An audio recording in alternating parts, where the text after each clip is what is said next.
Good afternoon. I'd like to call to order this special meeting of the Glendora City Council at 4 p.m. All council members are present. We welcome those who are joining us via Zoom. At this time, I'd like to ask the city attorney to read the closed session into the record before I invite public comment. Mr. City Attorney. Thank you, Madam Mayor, members of the council, and any who are joining this meeting virtually. City Council has a busy closed session agenda, not to mention a busy special meeting today.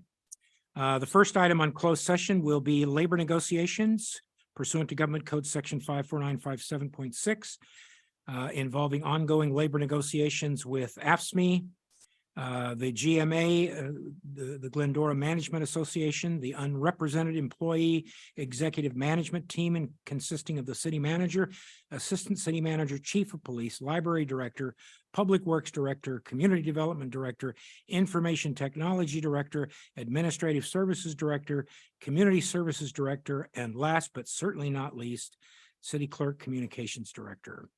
City Council will also meet in closed session pursuant to Government Code Section 54956.8 involving real property negotiations with Mr. Paul Rodriguez involving property at 1762 Dale Road, whose assessor parcel number are printed in the closed session agenda. The Thomas McGuey Trust involving properties whose assessor parcel number is also printed in the closed session agenda.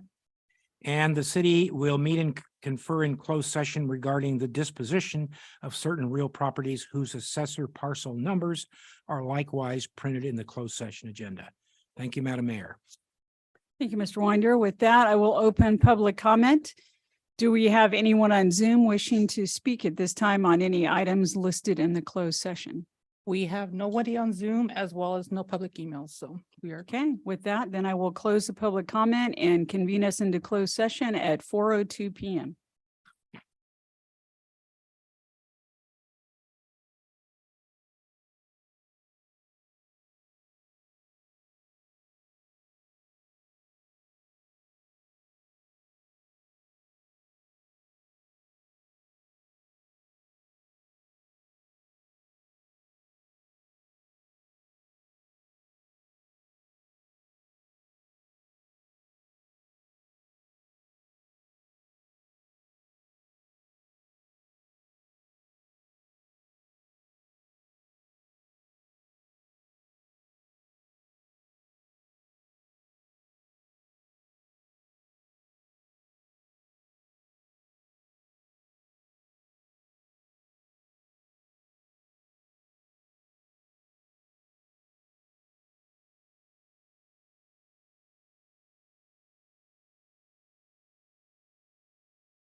Good evening. We are convening back from closed session into open session, and I'll ask our city attorney to report us out from closed session. Mr. Winder.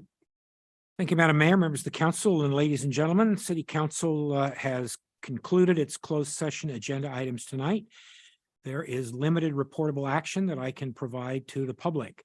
With respect to labor negotiations, the City Council met in closed session pursuant to Government Code Section 54957.6 and received a privileged and confidential briefing on ongoing labor negotiations with all of the city employee groups, including represented and unrepresented employee groups, except for police and police management. No reportable action came out of that. It was briefly a status report. With respect to the real property negotiations, again, the City Council met in closed session pursuant to Government Code Section 54956.8 to discuss various properties. With respect to the Rodriguez property, the so-called Dale Street property, whose assessor parcel number is identified in the closed session agenda. City staff had made an initial offer to purchase such property. City received a counter offer from the owner of the property. That counter offer was discussed with the City Council, and the City Council unanimously authorized staff to respond to that counter offer. With respect to the remaining real property negotiations involving the McGuey Trust and the city's surplus property, there was a privileged and confidential briefing report, but no reportable action was taken. Thank you, Madam Mayor. Thank you very much. That takes us to public comment. At this time, I will open the public comment. Anyone in the audience wishing to speak, I invite you to fill out a speaker card and you'll have 3 minutes. And those who are joining us via Zoom, invite you to use the raise hand icon. Do we have anyone at this time wishing to speak? At the moment, we have nobody on Zoom and we have no emails as well. Okay, well, with that, then I will close the public comment time and take us to unfinished business. Tonight, the remainder of this special meeting, we will be addressing a variety of topics that have to do with city facilities and projects. So our first one, item number 3, council chamber interior upgrades and expansion project, and invite Michael Sled to come forward. Good evening, Mayor and Council. Thank you for having me here to speak to you on this topic. Next slide, please. So just to have a visual picture, the annex containing the current council chambers can be seen here at street level from Vista Bonita on the east side, and then from overhead from the north side, it's the furthest east/left when you're looking at the picture extension off of City Hall. The thinner middle section between the two was built after City Hall, but predates the Chambers Annex, and the current project does not include that section. Next slide, please. So for quick background, the Annex was constructed in 1956 as an extension to City Hall and originally served as the city's library. At that time, council met upstairs in the area where city administration is located currently. In 1972, the library was completed and council chambers were relocated to this space. While it continues to serve a variety of functions, its configuration is not ideal, and it would benefit from functional as well as aesthetic upgrades, the construction of which would also trigger the need for a variety of other upgrades to comply with modern regulations. In response to this, a capital improvement project to upgrade and expand the chambers was included in the fiscal year 21 through 23 two-year budget, with approximately $525,000 allocated for the project. As a first step in the project, a request for proposals was issued to develop preliminary conceptual plans and total project cost estimates for those respective plans. Onyx Incorporated was selected for this with a total cost for preliminary design of just under $50,000. Ultimately, 3 conceptual options were developed with varying features and costs. Next slide, please. For reference, this is the existing layout. The total area of the annex is 2,485 square feet. The chamber area is 1,045 square feet. Occupancy of 89, seating for 63, and dais seating for 5. Next slide, please. So the first option, option 1, I've seen an option called option 1, option A. It involves the least amount of improvements. It was estimated to be the lowest cost of the 3 options. The overall building area would stay the same, but the chambers area would be expanded and a patio would be added to increase occupancy and seating, and the dais size would be increased. Public bathrooms would be added as well as a soundproof conference room for closed session discussions. Next slide, please. So for the option B plan, the overall building area would be expanded. The chambers area increased more than option A and a larger patio built. Other amenities would be similar but more extensive and differently aligned. Option B is the middle cost option, but much closer in cost to option C, the most expensive option than to option A. Next slide, please. Finally, we have the third option, which was the highest estimated cost concept developed. The building expansion size would be the same as option B, with a larger chamber area and a slightly smaller patio and a totally realigned room layout. Overall occupancy would be the highest of the three options as well. Next slide, please. Here you can see estimated project costs, which as mentioned range from the lowest cost option A at approximately 2.6 million, including contingency, to the highest cost option C at approximately 3.6 million. Construction and design costs, along with the increasing contingency due to higher overall costs, make up the total estimated differences, with technology upgrades and other items estimated to be equal for the various options. Next slide, please. So in considering how to move forward, above are just some potential options for consideration. Select a layout from the options presented, direct staff to proceed with procuring final design and award of a contract, identify additional city funds to proceed with construction, or possibly reduce the scale and scope of the project based on the currently available remaining funding of approximately $475,000, delay / program the project to a future time, or not proceed with the project or other options. Next slide, please. And that concludes the presentation. Thank you very much. I will bring it back to the council for questions and comments. Councilmember Friedendahl. Thank you, Michael. This is all great stuff, but I think I chose, if I were to pick one today, option B or 2, because it's a little grander than what we have now, but not over the top. But I challenge whether spending that kind of money for our luxury right now is the wise choice. So I would suggest that we finish a plan, select a plan perhaps and go with a contract to design. So we're ready to go, shovel ready, make it shovel ready, if you will. And when we're maybe in a better spot financially, then pull that trigger and do such. I think we have greater infrastructure things to spend money on that needs our attention more right now than the luxury of this house. So just a thought. Thank you. Thank you. Councilmember Alawas. Thank you, Mayor. Michael, thank you for your presentation. Now, if option A was on the table, we still have to put new restrooms in, correct? Yes. But we're not expanding the size of the room, are we not, on option A? I think one of the layouts in the presentation. So Councilman, it is an expansion. If you see the shaded color area that way to your immediate left. So it's an expansion of the current space in the existing room, but because of the size of the renovation would trigger basically bringing everything up to current standards. So that says 1,433 square foot. Is that the current or proposed? That would be the proposed under that option. And it also includes Current adding an is outside patio. 1,045. And there's no way we can do it for the same footprint. We'd have to expand it to get something like that done. What I'm trying to get at is if we That would be a don't- fourth option. If we, yes, if we don't expand it, then we don't have to put the restrooms in.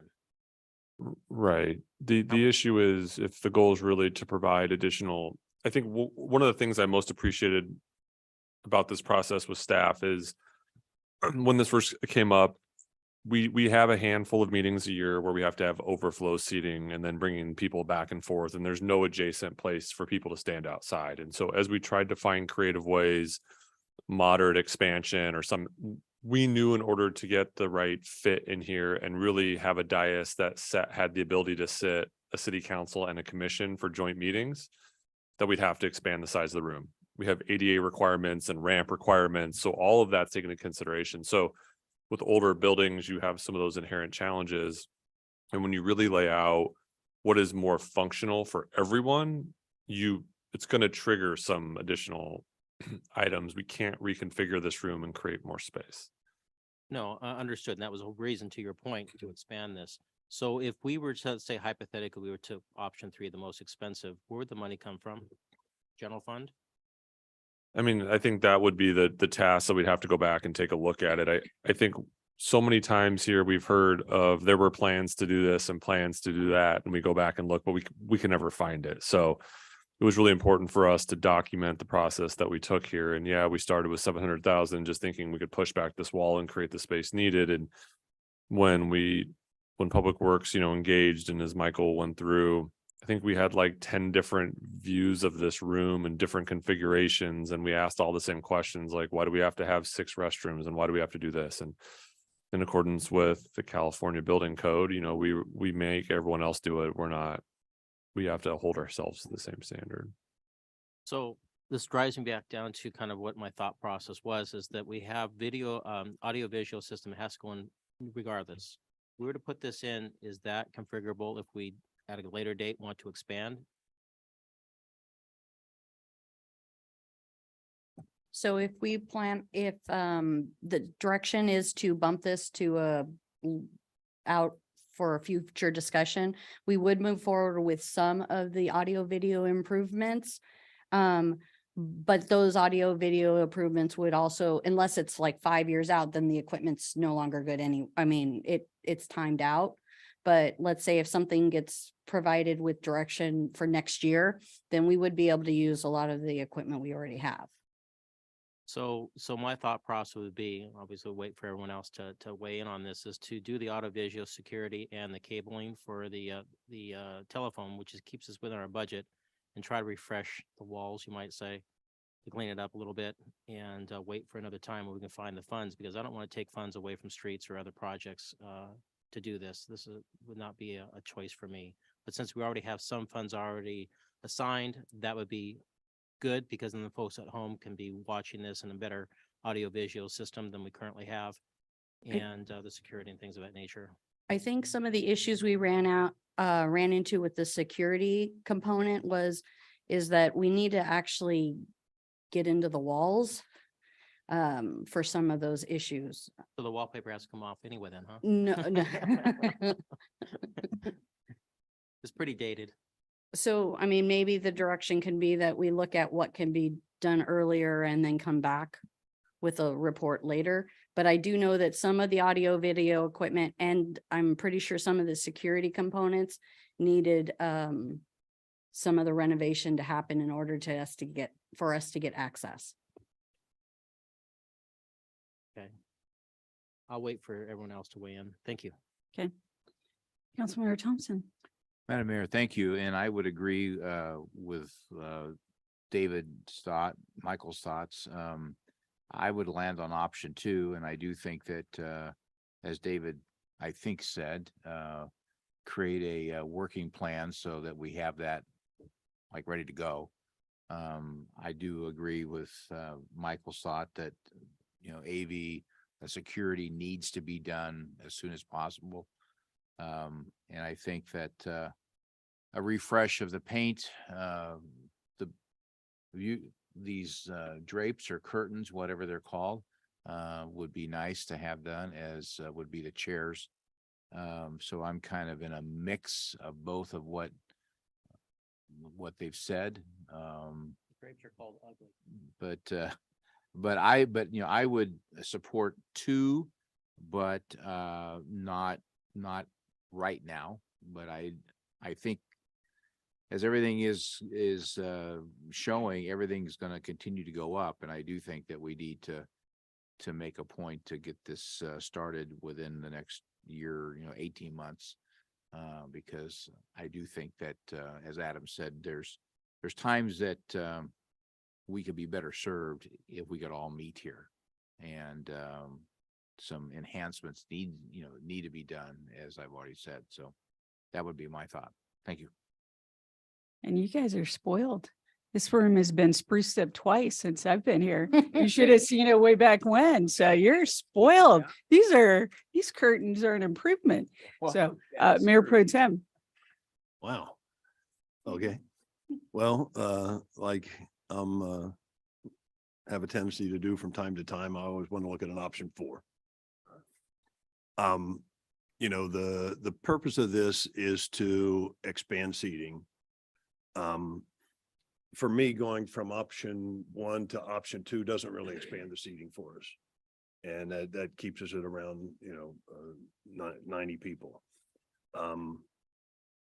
I too am concerned about the cost, but I look at, as I look the plans over today, and I'm thinking to myself, did we consider at all the possibility, and I don't know what this triggers if we were to do this, but if we move forward with the patio outside and move our windows to doors, that would give us the option of some additional seating for the few times that we need it. We're in Southern California, so I think we can take the chance on the rain when we're going to have those meetings.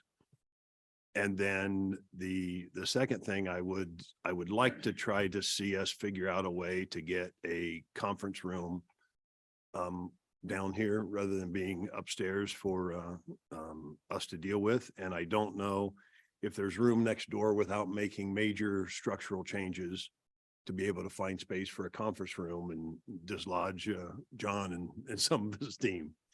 But if that were to be looked at, I mean, do we have an idea what the cost of the patio itself would be? Does that trigger more restrooms? And that's my question. Does that trigger additional restrooms and some of the other things that we need to do? We'll have to meet with building just to make sure we're of the understanding of temporary seating outside. That is one of the discussion points that we had is temporary seating versus full-time use seating and what the timeframes were for that. I know in some of the various options, we did look at a modification. Like I said, there was probably 20 different layouts that they came out with. We were trying to figure out what worked best.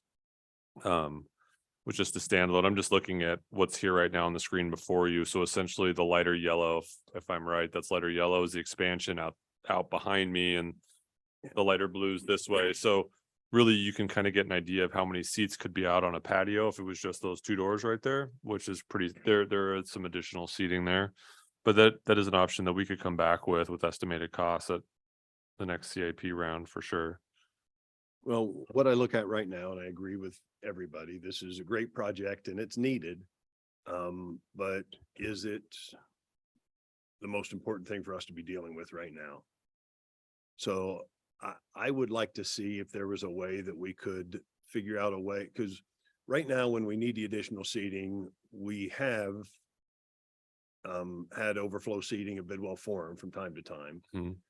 Typically, we have people standing outside, just peeking their heads around the corner, trying to figure it out. So if there was a way to embrace that and get some of that additional seating so that we could get the expansion without spending $2.5 million. And you're right, about $500,000 of this money is going to be spent either way. It really doesn't have anything to do with the construction.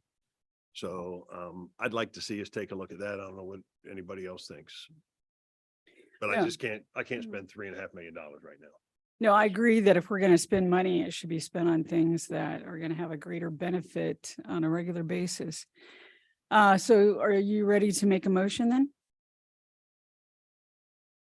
Sure, I'll make a motion that we take a look at an option with expanding the patio seating outside and looking for room for a conference room that would be closer to us than upstairs, and come back to us with a project that looks like that. Can you add to that it not to add more restrooms? Because that's where the cost is. Yeah, as long as that didn't trigger additional Sure.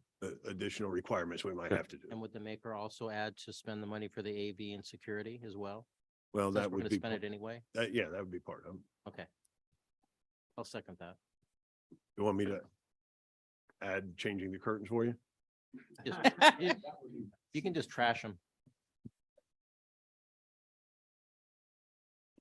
All right, so we have a motion that's made by Mayor Pro Tem Boyer and seconded by Councilmember Alves. Oh, Wait. Never mind. I was like, I did it for you. There you go. Thank you. You're welcome. All right, and so I'll now call for an oral roll call vote. Councilmember Alves, Yes. Councilmember Freendahl, Yes.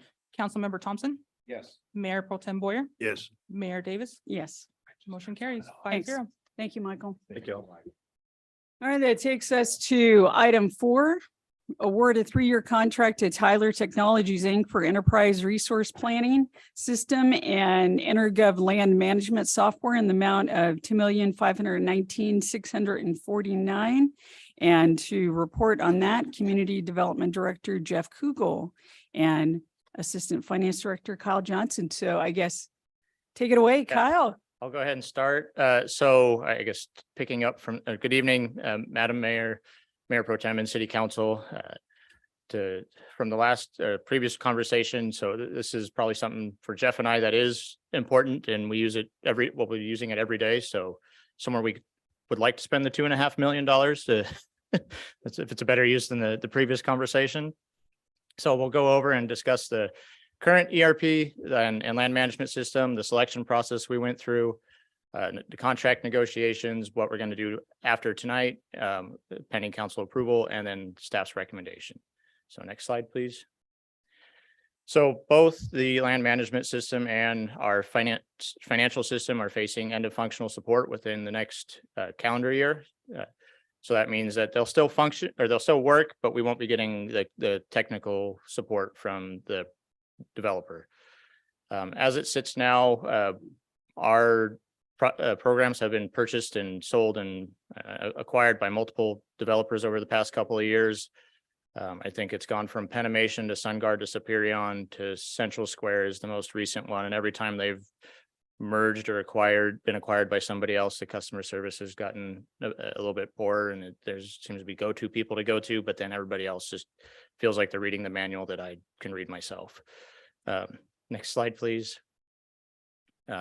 So with this end of life coming up, this 3-year strategic plan has taken that into consideration with 3 different strategic planning items: payroll modernization, ERP system implementation, which is the financial system and HR system, and then the land management and permitting system. So we did make some strides forward on the payroll modernization to try to move out of paper timesheets essentially.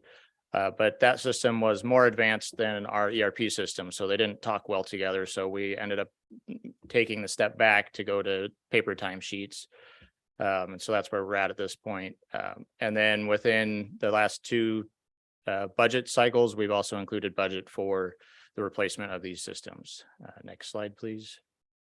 So here's a timeline that we've gone through.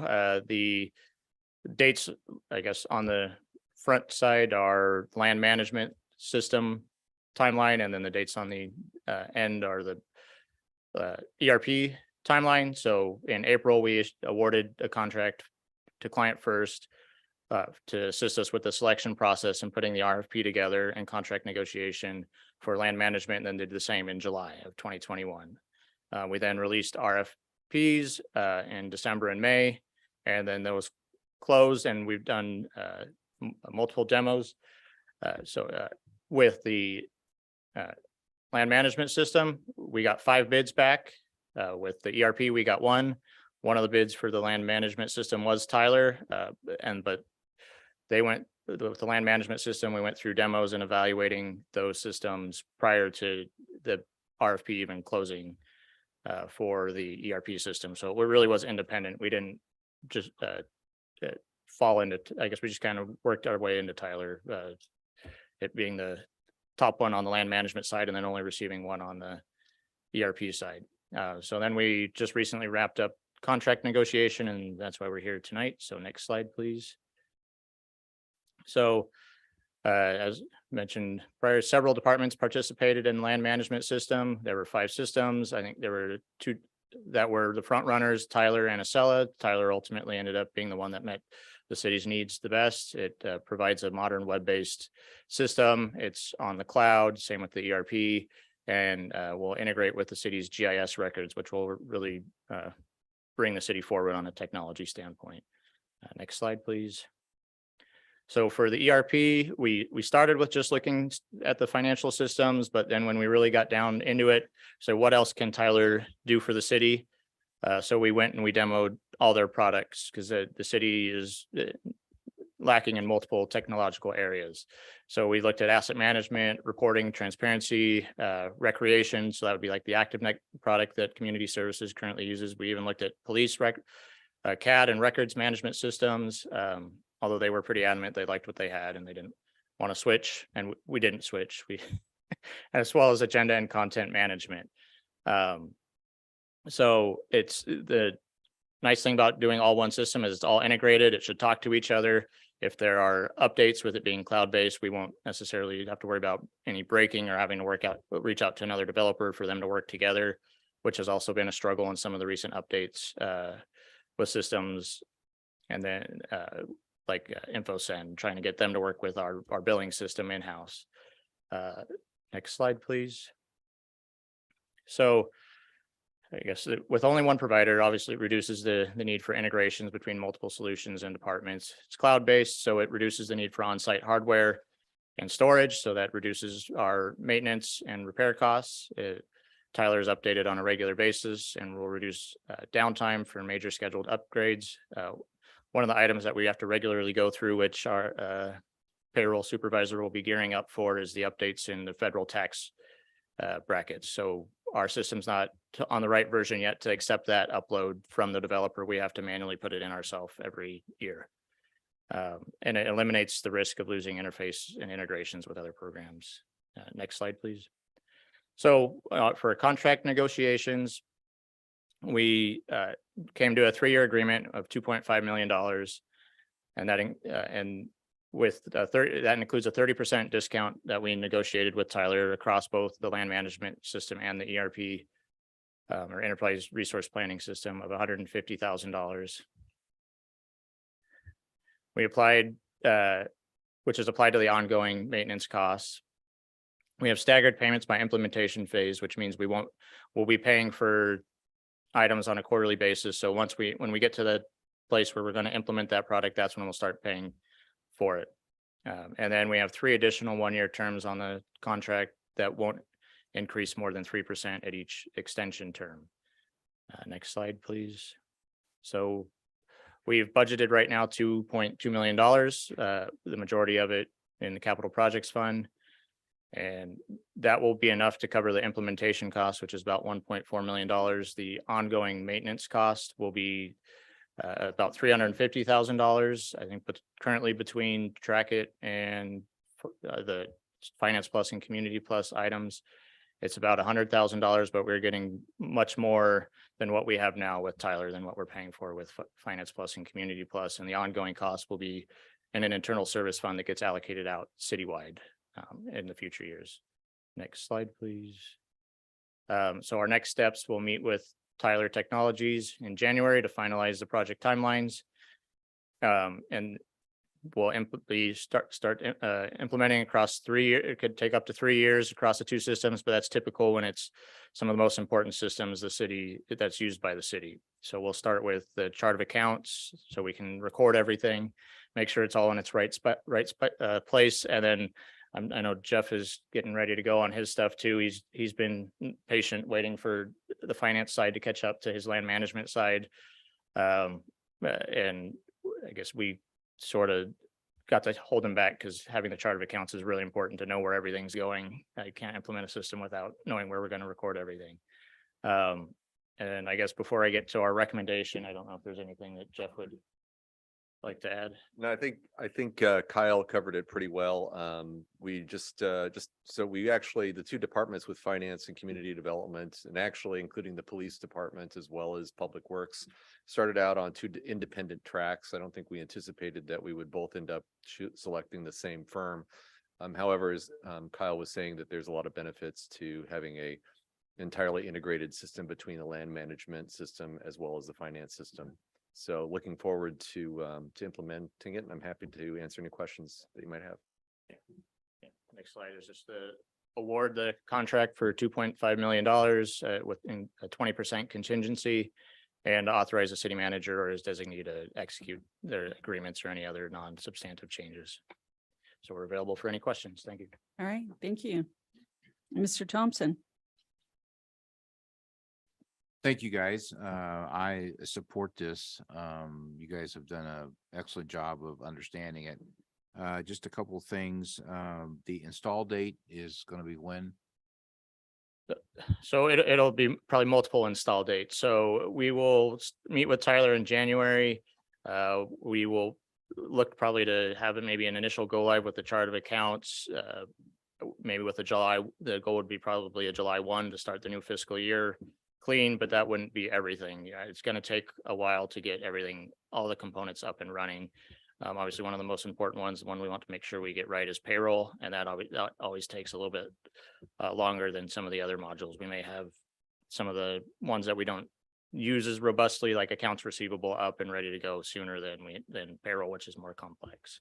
And then I don't know for Jeff, if you want to talk about land management. Yeah, the land management part is a 16-month timeline. So as soon as Kyle indicated, as soon as we are able to establish the chart of accounts that the land management system will relate with, then we can start the 16-month process. So I'm hoping that, depending on, I'm going to give us a little bit of like 16 to 18 months.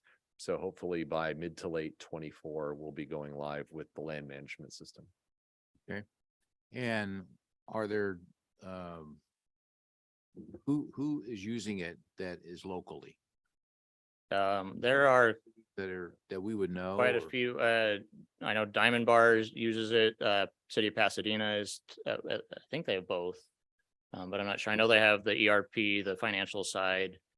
I'm trying to think who else. Yeah, there's a lot of cities that are using the InterGov system for cities. Temecula, Mission Viejo, La Cañada, Flint Ridge uses it. Those are all cities that we talk to as references. But the system for the InterGov system is really one of the top 2 systems in the market, and Yeah. I think more. And we, like Kyle said, when we went out for an RFP, we received 5 responses. It chose the top 3, got demonstrations, staff from all 3 departments that'll be using the system scored the system. Tyler came out on top because of actually the how current the system is and the ability that it gives us to improve the way we process and manage, permitting, development, Yeah. and code enforcement. Well, I especially like that they're American. Texas is where they're at, and they've been around for 66 years. Yeah. I don't know what their stock price is, but the revenue looks really, really good. So I think you made a good choice. So thank you. Thank you. And I bet they're Horn Frank fans too. Mayor Pro Tem. Couple of questions. Back to the slide that had all the different systems that they have available that you guys reviewed. Yes. Okay, now maybe I misunderstood. How many of those will this contract cover? It will cover the finance and human resources component, the asset management, and a portion of the content management. So that means that the system will allow us to drill down and see invoices without having to go into a file cabinet and pull them out. And it'll cover a lot of the financial side of the content management. So, and it'll include, I think, some reporting and transparency as well. We also have that with OpenGov currently, and it's a 5-year contract that I think has 2 more years on it. Okay, now I remember there was some conversation about changing the system that we are using for agendas and meetings. Yes. Is that part of this, or is that something different that we're going to be discussing later? So that will be a separate system implementation that we're going to be able to do for a lower price than we were able to do here, more of a standalone system, because the document management here was better suited for these types of projects. And I would just add into this list, there's also mobile app development. There's work order systems that will go on to allow staff, to be assigned tasks out in the field and close it, and so on and so forth, and GIS integration for maps. So we can pull up code cases and crime and see if there's any overlap in some of the areas. So these are major modules that they've been able to acquire that we'll put all in together. But Kathleen, from an agenda management standpoint, you want to talk a little bit about? So their agenda management system was relatively new and just didn't have some of the functionality that we needed. And in regards to the content management, it wasn't certified to hold police records yet. And we are moving forward with getting rid of some legacy systems over at the police department.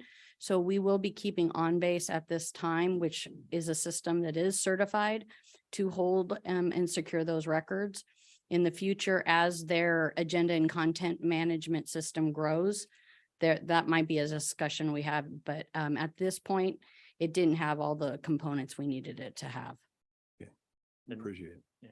Or recreation as well, that if you go book a campsite for the state of California, that's this system, but that's not really what our process is here, so it's not quite geared in. And even the representative from Tyler said, maybe we can check in a couple months or, in a year or something like that to see if they've gotten it dialed in more for cities compared to the larger state organization. And the police CAD was kind of 1-for-1 with Spillman, which is what we have now. There wasn't a lot of new bells and whistles that the PD didn't already have over there. And then Jeff, for the land management system, are there things that we will be able to do that we currently can do, or things that will just be able to be done a lot easier and easier to manage? Both. I think really starting with the finance system, because we'll be integrated with the ERP system. When someone makes a payment online, it'll be directly collected through the finance system and accounted for automatically. Also, it'll make it a lot easier since we've switched to electronic plan submittal. It'll make that process a lot more seamless, because right now you're submitting to Dropbox and we're downloading and uploading. Now you'll be submitting directly to that system. And once it gets into our system, it makes it a lot easier to distribute to the different departments that review plans. Also on inspections, it allows us to do field inspections with tablet devices that will automatically update the system while the inspector is in the field. So they don't have to come back into the office and manually input what they've done. It'll be updated. So as soon as they're gone from the site, if the contractor wants to see if they were there, they will know that the inspector was there and be able to check it, at real time. So it makes, and lastly, I would say that it also helps us improve our ability for quality control on plans. The vast volume of projects that we see are related to single family residential. And so the way you're able to structure permit submittals will make sure that when the designer or architect submits, that they're not missing any components of plans that we need to check. And so that'll reduce the time processing for people trying to get permits to improve their homes, and hoping to reduce the number of resubmittals that someone has to go through that I know can be the most frustrating part of our process. And Jeff, could you talk a little bit more about the transparency from a submitter standpoint? They'll be able to see what the city's Yes. looked at. Yes, right. I mean, right now we have some ability to do that in the Trackit system, but it'll give the applicant greater ability to see where the application is in the process, which divisions have provided comments, which divisions are waiting for comments. And so you'll have better real-time information. And right now there's quite a bit of a lag from the time that information gets received or processed to when it's actually in our Trackit system. So it'll make all of that a lot more efficient. And then the general public, this is going to be a new system for the general public to use then. Yes, anybody who is trying to get a permit or Okay. other type of approval from the city. Okay, have we thought about any kind of outreach to introduce this and how we might, Glendorans don't like change. Well, the good thing is that this is a widely used system. I didn't mention the County of Los Angeles also uses this system. So they use InterGov through their major portal. And so when we get to the point when we, set up the system, yes, we'll do a outreach to the contractors, architects, building designers, et cetera, who commonly use our system to educate the public on how to submit permits and initiate plan checks and applications through our new system when it's ready to go. Okay, perfect. That's it. Thanks. Councilmember Alawat. Thank you, Mayor. Kyle and Jeff, thank you for your presentations. It was mentioned that, is this going to be citywide for payroll?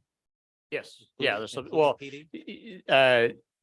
As far as paying them, yes, they are implementing their own scheduling system right now called InTime, which will eventually transition into their time cards. And then we've made sure to reach out to them. So I guess one with the current system we have, and then two with the future system to work with us. So that way we can pull the information down out of the system that they're using for scheduling and upload it into the Tyler system. But Tyler will be much more capable of that integration than Finance Plus is currently. So they're doing an add-on to their Spillman software? Yeah. So they are going through a process. It's InTime. It also works with their e-subpoenas and I think some of their other records items, and then it is right now primarily used for scheduling or to set up their scheduling for all their. And have a new scheduling software instead of pencil and paper? Yes. You mentioned about the chart of accounts. We Mhm. already have chart of accounts. Does it matter just implementing it into the new software? We want to clean it up a bit. So our current chart of accounts has letters and decimals and things, and it'd be and leading zeros, which it doesn't I guess accountant speak for not fun in Excel. So when I export it, it drops the leading zero and the numbers don't match up, and it's not unique enough for me to pull things from one spreadsheet to another. So I've got to do manual work outside of the system in order to make all the reports and things that come up on the presentations. So it's the same chart of accounts. You just have to make it compatible. We'll make it compatible. It'll be close. We're gonna look at our cost centers and see if we need to change any of those. So I guess one of the items we've been discussing recently is dispatch. So they're right now grouped in with patrol. So it would be nice to kind of break them out and have their own division so we could see what it looks like for them on, when we're discussing overtime or things like that with them. What is truly theirs compared to, and then if a CSO or a officer is filling in that division, right? Like to see what that is. Right now, it's a manual pen and paper review timesheets to try to figure out how many hours have been worked in dispatch beyond just the dispatchers. All the work that you folks did in the past for payroll is going to be for naught. Yes, that's where we're at. Yeah. Kyle thinks of unfortunately. them as learning opportunities Yeah. on what not to do. Yes, yeah, we've learned how to do it better this time. This time. Bum bum. Yeah. So Tyler's all over the United States with offices. Which office are you working with? We haven't met our implementation people yet. The people we've been working with, I know one of them, whose name is Kyle Johnson, by the way, is out of Washington State. And then the other person's name is Jennifer Walbrink, and I can't remember. She's always traveling around, I feel like, when we're talking to her. So I'm not exactly sure which office she's based out of. Because one of the contracts I saw said Maine in it. I know they're out of Texas. Of course, Yeah. Maine.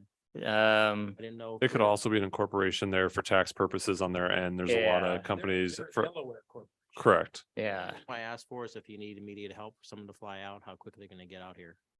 I imagine they're pretty well staffed, so they could probably get out pretty quickly. I mean, depending on what the issue is, they would maybe able to do it remotely as well. Correct. And that would be, probably Yeah. a lot faster. And I think it's important to point out, and that's actually a great point. We're not going to host this system on site here. This system's going to be hosted by a third party. We're not going to be responsible for the maintenance and upgrades. We're just going to pay for that, and other people are going to make sure that works for us. So logically, most of the help we'll get can be remote because they're going to be accessing their systems remote. And so one of the things we've gotten really good at is being able to do those virtual meetings, doing a desktop, doing remote learnings for everyone. It's actually been pretty helpful. It was also mentioned in the contract that we're going to pay for a new VPN. Don't we have our own routers? I think that one was updated to as if needed, if I'm not mistaken. I don't think we have it's not a On our side, not their necessary, side. yeah. I don't remember Enhanced if it- securities on our end on some of the network equipment to ensure that any of the information that needs to be separated or that is confidential. We got social security numbers when someone signs up for a water account, for example, is taken care of. So that's the need for some of that That stuff. was in their contract. I didn't know if we were doing it on our side to supply the VPN. We have a networking solution that was part of some cybersecurity upgrades that we invested in about 18 months ago. So unless there's some nuance that we come across, we should be okay on our end. Yeah, Make these other things fairly quick. Their numbers. A little confused with, it's the overalls, like you said, 2.519 roughly. And then you have the one-time cost of, on page 84, of 879,183. And then you have a total contract, cost on page 84 as well of 1.68, 838. I guess the math's not working out for me, because you have a number of different sections of totals. Yes, so the formatting on that's their template is maybe a little bit misleading. So what it does is it gives you the total annual amount, and then when it gets to the total contract amount, you have to multiply it by 3 to get to that number. And I think the total contract amount is also shifted, if I'm not mistaken, under the one-time cost. So I think the one-time cost is $600,000 for the ERP, maybe $200,000 for the land management system, and then it's about $240,000 for the ongoing. 46,719. Yeah, And for that's for the years 2 and 3. that will be years 1, 2, and 3. Yeah, 1, 2, and 3. Taken out of the one-time cost of the 1.68. In addition to, or it should be addition to it. So yeah, so if it says one-time cost, that $240,000 would be added to the one-time cost for the total amount. That's where it's missing. Okay. I believe that is, that's all my questions. Thank you. All right, Mr. Friedendahl. Thank you, gentlemen, and I applaud the negotiating skills to achieve the discounts. Great job. So if you were to estimate how many systems we're able to leave behind, I guess is the way to incorporate these 2 new programs that you're not having to deal with, what's your gain out of that? I mean, I understand the reason, and that's a great solution, but Yeah. I guess I would say Ballpark? outside of the 1-for-1 ballpark, I'd probably say at a minimum 4. I know, because this will include utility billing. It'll, like Adam mentioned, it'll have a work order system, so that would be iWorks. I mean, not including Community Plus, Finance Plus, and Track It. Dropbox. Yeah, PayPal. Dropbox. yeah, okay. In addition to all your spreadsheet Yeah, manual work that you think get we- to lose, so, okay. Yeah, I think we use Teams as well, or you use Teams as well, and We do, for yes. we track, use Teams yeah, For the process. Yeah, I mean, I would just say, multiple shadow systems that we'll be able to move on from. yeah, and just to give you a real life example, if you go on and pull permit history in the city, you have pre and post certain dates. That's because we have to keep a database up of a system that even predated the one we have. So it's taking all that data, migrating everything we have to a new system, so it's accessible in one area. It's easier for us from a research standpoint. I mean, we were really talking about staffing efficiencies here once implemented that are pretty significant. And also those staffing savings from public accessible information, as more and more people just want to go to the website and not talk to someone. They'll be able to find that information in a much more simple process. It'll look simple. And I think those things, when you go to make a payment in the future, you'll go to the make a payment page. You won't have to go to several different pages for the different systems. We could put a kiosk in the city building and you can make those payments. So I think this allows us much more flexibility and really some pretty incredible customer service enhancements for the public. Great. And it sounds like you have subscription from all the departments on a buy-in to, obviously mentioned the police department records, but that's good. It's good. Okay, thank you. I approve. Thank you. Good job. All right, do we have a motion? I'll move recommendations items 1, 2, and 3. Second.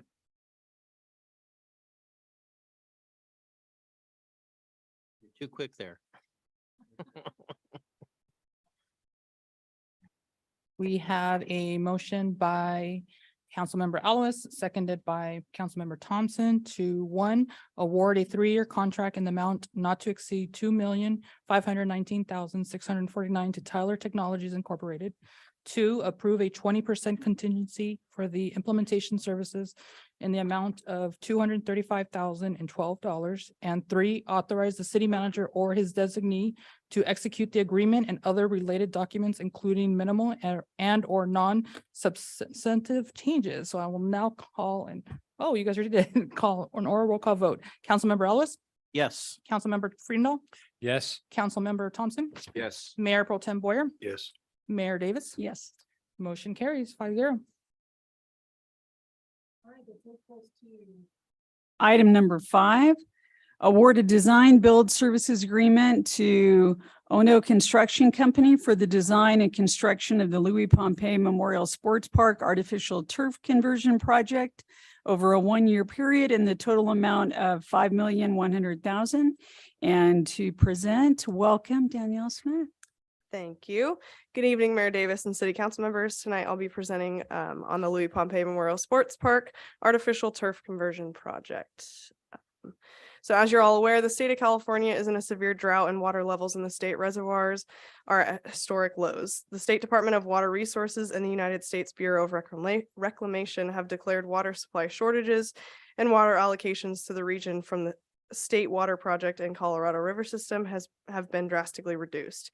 As you can see on this slide, the state and region have taken several actions over the course of the last year to address the drought and encourage conservation of water. Next slide, please.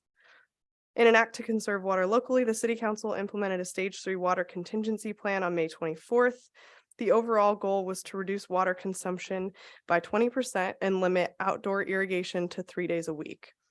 Staff also reviewed water use data at all the parks and facilities to come up with a plan to reduce watering and large turf areas. Louis Pompey Memorial Sports Park was identified as a site for water use reduction by converting sports fields to artificial turf. Next slide, please. So based on information provided by the Water Division staff, it takes approximately 0.623 gallons per square foot a week to keep natural turf alive. Louis Pompey Memorial Sports Park consists of approximately 262,000 square feet of natural turf playing fields. With that in mind, staff calculated that it takes almost 33 million gallons of water per year to keep the natural turf fields alive at the park. At current rates, this comes out to approximately $140,900 per year to water the park. Next slide. So the park's located at 1100 South Valley Center, just south of the 210 freeway. It opened to the public in 2007 as a multi-sport complex. The park currently has 4 natural turf sports fields and 1 artificial turf soccer field. Next slide. Staff put together a request for proposals for design build services to remove the current natural turf at the park and install artificial turf on fields 1, 2, 4, and 5. The request for proposals was released on September 1st, 2022. Next slide. There was a mandatory job walk held on September 22nd, where various vendors walked the park with staff from Community Services, Public Works, and Finance. Bid submittals for the RFP were due on October 13th, and 2 bid proposals were submitted. Interviews were scheduled with the 2 bidders and city staff on October 25th. Next slide. At the conclusion of the 2 interviews, staff reviewed and rated both vendors based on their proposals and interview, as well as contract costs. Ono Construction Company was selected for the award of contract. Ono Construction's partners in the project will be Field Turf as the turf product supplier, DA Hogan for field design, KPFF for civil and structural engineering and surveying, and Geotechnologies Inc. for geotechnical engineering services. Next slide. The vendors involved in this project have a strong background in the design and construction of artificial turf fields like those at Louis Pompey Memorial Sports Park. Ono Construction Company and DA Hogan have worked together since 2006. DA Hogan has completed over 500 design build projects for athletic facilities involving the installation of artificial turf. Field Turf brings to the table over 200 years of collective experience in sports field design, construction, and installation. They offer top-of-the-line quality turf products and plan to bring superior artificial turf fields to the city's parks. Next slide. So here are just a few examples of some recent projects involving the vendors I mentioned.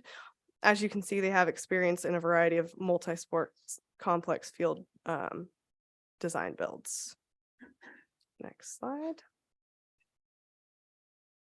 The budget for this design build project is not to exceed $5.1 million. The funding source for this project is Fund 530 Water Fund Reserves.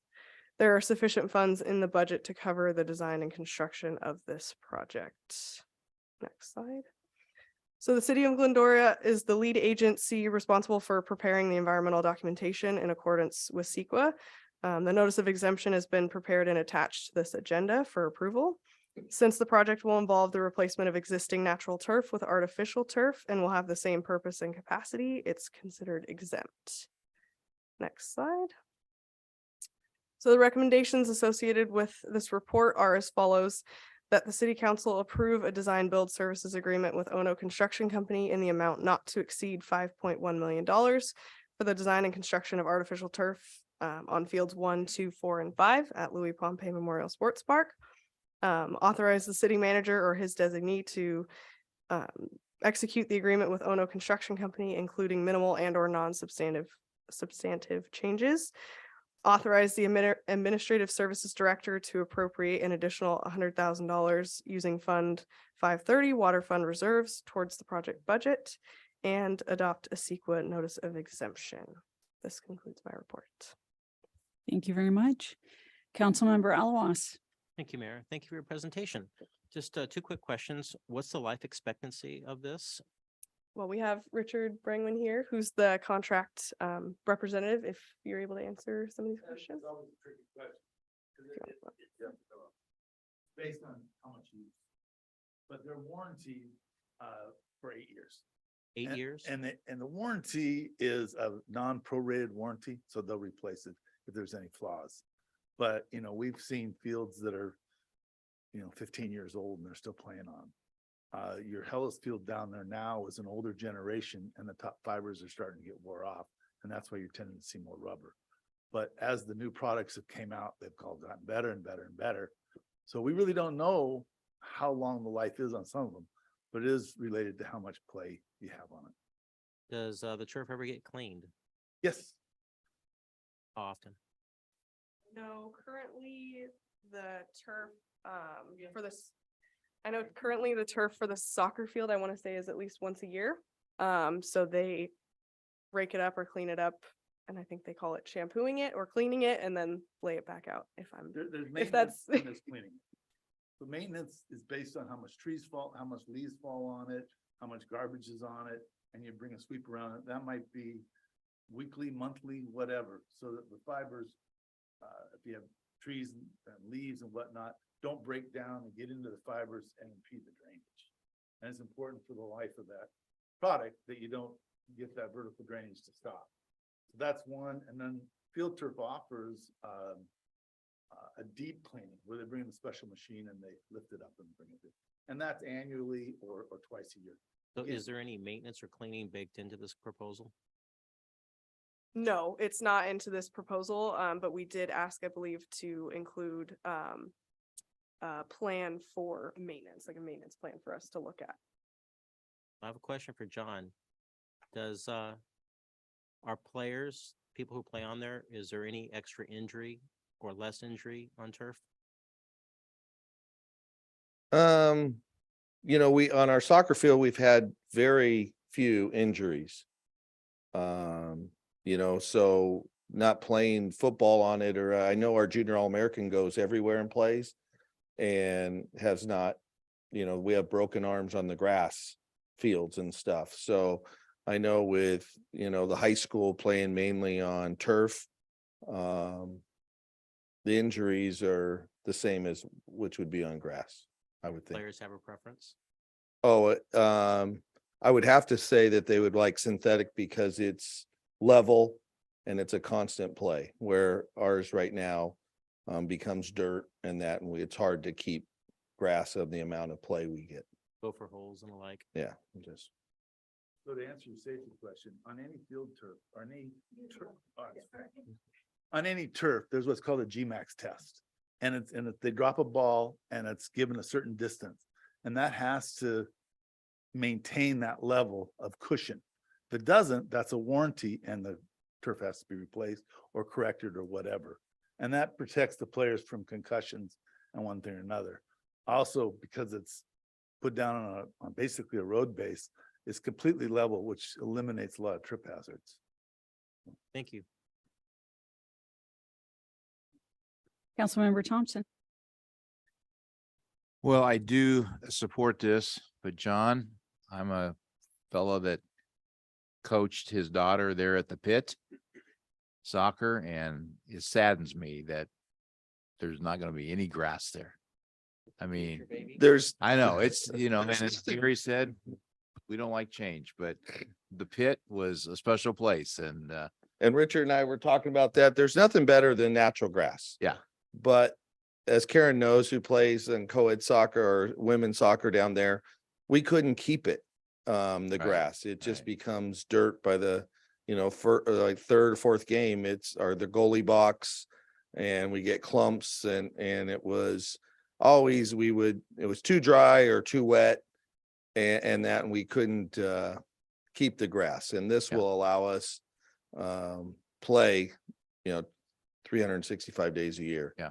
And that. While you're here, so what is the plan, to replace the, field space while this is being done with who's gonna be playing? Is softball gonna be? Well, we're hoping and we'll come up with a schedule. We're hoping to start January with design phase.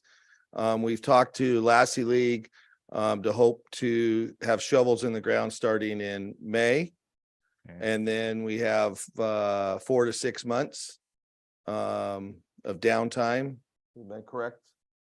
There, and we'll move football probably to Fink to start their practices. And then once we get fields going down there, we'll go back down and get that going. So So, football and soccer might be misplaced for a first month.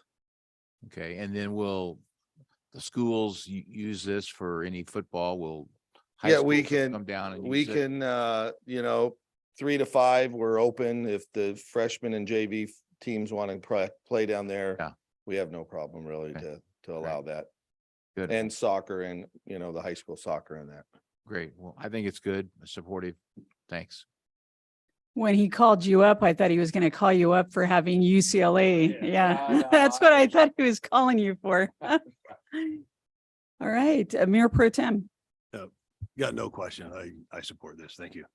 Councilmember Friedel. Yeah, thank you. Great program. Do have a couple of questions because in a previous life I did dabble in artificial turf a bit, so I learned some, maybe too much to be dangerous. My understanding is field turf is made domestically in one of the plants in Georgia where most of the product comes from. Almost all the project Dalton, Georgia. Yeah, if it Dalton- comes in Dalton, on a Georgia. truck, it's out of Dalton, Georgia. If it Dalton, comes in Georgia. over the water, you Same don't thing want with it. Shaw, whoever you buy, it comes Dalton, I- Georgia. Okay, good Everyone wants answer. to throw a different spin on it, but a lot of it comes out of the same plant, Dalton, Georgia. Okay, But well, field turf is one of the biggest in the Yeah. country. imported product was not a good solution and it looked neat for a moment, but We still deal with that with the infield. I do a lot of work with LAUSD, and they've gone with a cheap infill, a Chinese import, and it's fused together, and it's been a disaster. That's the suppliers calling you right now. Yeah. no, actually, it's our disposal vendor probably calling to see how my pickup went this week. It went very well. Thank you. Okay, so talking about infill, I'm adamant against not using rubber and the contract does talk about some rubber infill. Cool play in this case. Can we yeah. not use rubber? There's some If- artificial, You're there's some probably talking natural. about recycled rubber, Yeah, regrind rubber, yeah. right? And that is not what it's intended here. UCLA was happy with it, but and a lot of other schools, we do put that in there, as well as Brockville, coconut fibers, cork. So there are a lot of infill products. In this case, it's a product called Cool Fill, which is rubber, but it's not recycled rubber and it's green, looks real nice and it'll keep the temperature down. Will it absorb some moisture? So if we did some water cannon type cooling down, it can hold that moisture? Well, a lot of times it's in the fiber, it's not the rubber. And there's a misconception about that. And what you're trying to Well, I do- agree, it's not in the rubber. That's why I'm saying I'm not a fan of rubber. And you're trying to bring the heat, Mhm. the cooling it down so that it doesn't start out in the morning as hot. And yeah, I'm very familiar with, temperatures 180, 90 degrees on turf fields, and this should be substantially less than that, particularly where it is and with cool play. Okay, another question is, and I know that they make different colors and things, and when I was in it, the guys from Georgia would come out, the manufacturer, and say, what do you think? And I says, it's beautiful, but it doesn't belong in California. We don't have beautiful green lawn. Okay, we have some variety, so they did some thatch and colored it in some variable coloring on the stand-up part of it. And it made it look like it would belong in Southern California as opposed to a postcard somewhere. So hopefully when we make our selections of that product, we might consider that. And that's what we were talking about. The biggest concern I have in the design build, which we've done a number of them, and I think it said 2006. 2006 when I started working with DA Hogan down here, but Bob and I go back, DA Hogan and I go back way back when there was Captain Don Hogan was running the place.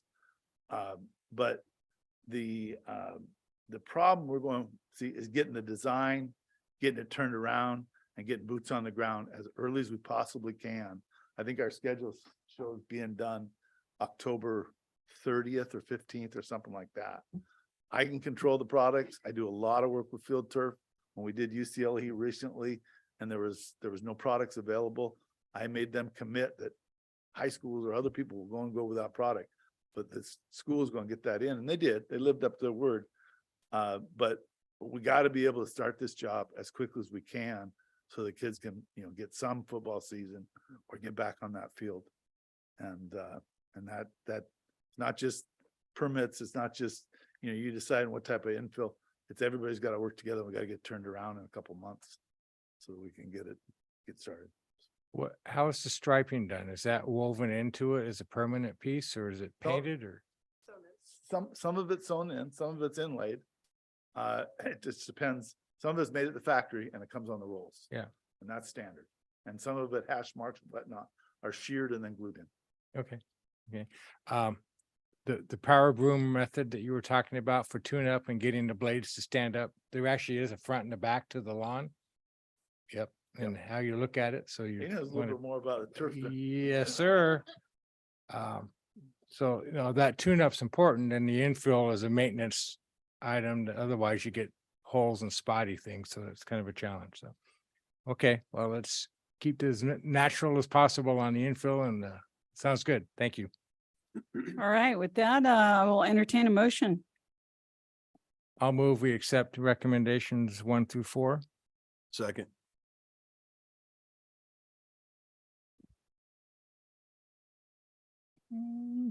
So we have a motion that's made by Councilmember Freendall, seconded by Mayor Pro Tem Boyer. I will now conduct a roll call vote.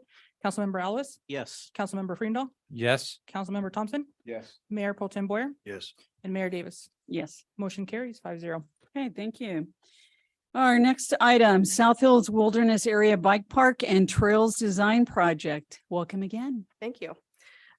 So as she mentioned, I will be doing the presentation on the South Hills Wilderness Area Bike Park and Trails Design Project. So South Hills Wilderness Area is located in the southern portion of the city, bordered by residential neighborhoods and the 210 freeway. The park spreads approximately 250 acres and encompasses hiking and multi-use trails for the public to enjoy. On the north side of the wilderness area is Centennial Heritage Park, South Hills Dog Park, and South Hills Park, which features a playground and reservable picnic areas. There's currently no bike-only trails in South Hills or Big Dalton Wilderness Area. Next slide. So in December of 2021, staff was notified by members of the public that rogue mountain bike trails had been created in parts of the South Hills Wilderness Area. The trails included various jumps, step-ups, and flow trails. Some of the mountain bike trails crossed marked hiking trails, which posed a danger to other trail users. The creation of the mountain bike trails also posed a threat to drainage and erosion within the South Hills area due to the disturbance of the natural hillside. The Volunteer Trails Committee group was notified of the trails and was tasked with deconstructing them to curb further creation. The creators of the mountain bike trails actually reached out to staff when they were deconstructed to discuss the possibility of developing bike trails within the South Hills Wilderness Area. This conversation, along with previous recommendations made by the Citizens Ad Hoc Committee to review its properties and seek development opportunities, pushed the city to seek public input on the idea of additional amenities and developments within the South Hills area. Next slide. So on April 9th, 2022, city staff conducted a public outreach workshop at the Crowther Teen and Family Center. The goal of the public outreach session was to receive feedback on proposed development ideas, collect suggestions from residents and trail users, and narrow down ideas for the design of a bike park within park boundaries. Next slide. In addition to the feedback that was provided by the community at that outreach meeting, the city also conducted a community survey at the end of July 2022. The survey results showed a strong feeling of deficiency in walking and biking areas within the city. It also showed that the community gave priority to devoting resources to the development of trails and paths for walking and biking within the city. Next slide. In addition to that, staff felt that the development of the South Hills Wilderness area would also connect well with the development of the Big Dalton Urban Trail project within the next 3 to 5 years. The Urban Trail project would connect with the wilderness area to the north and allow for improved access into the park.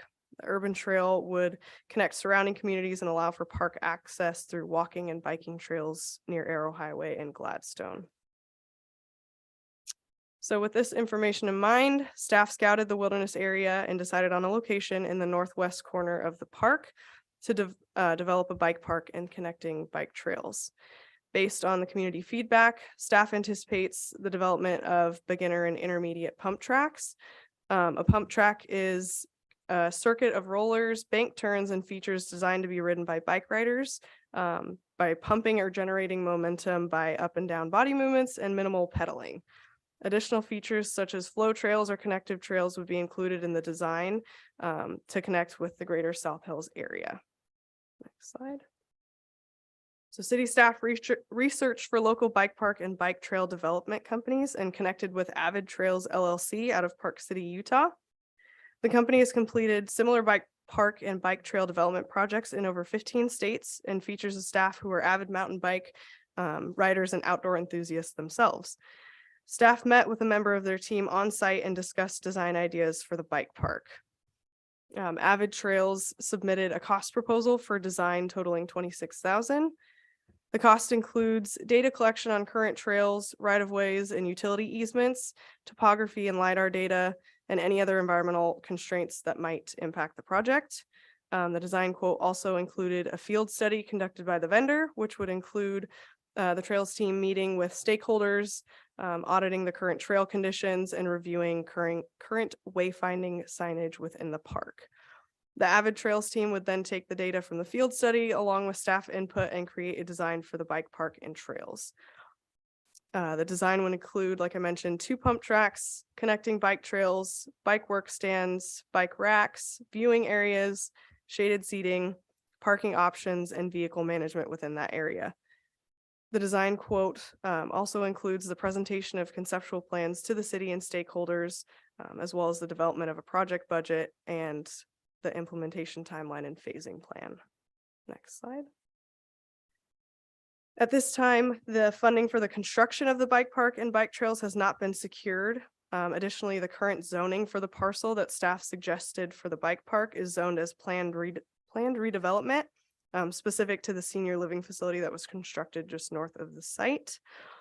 If staff and city council decided to move forward with the construction of the project, a general plan amendment from high density residential to conservation open space and a zoning change from planned redevelopment to open space natural zone is required.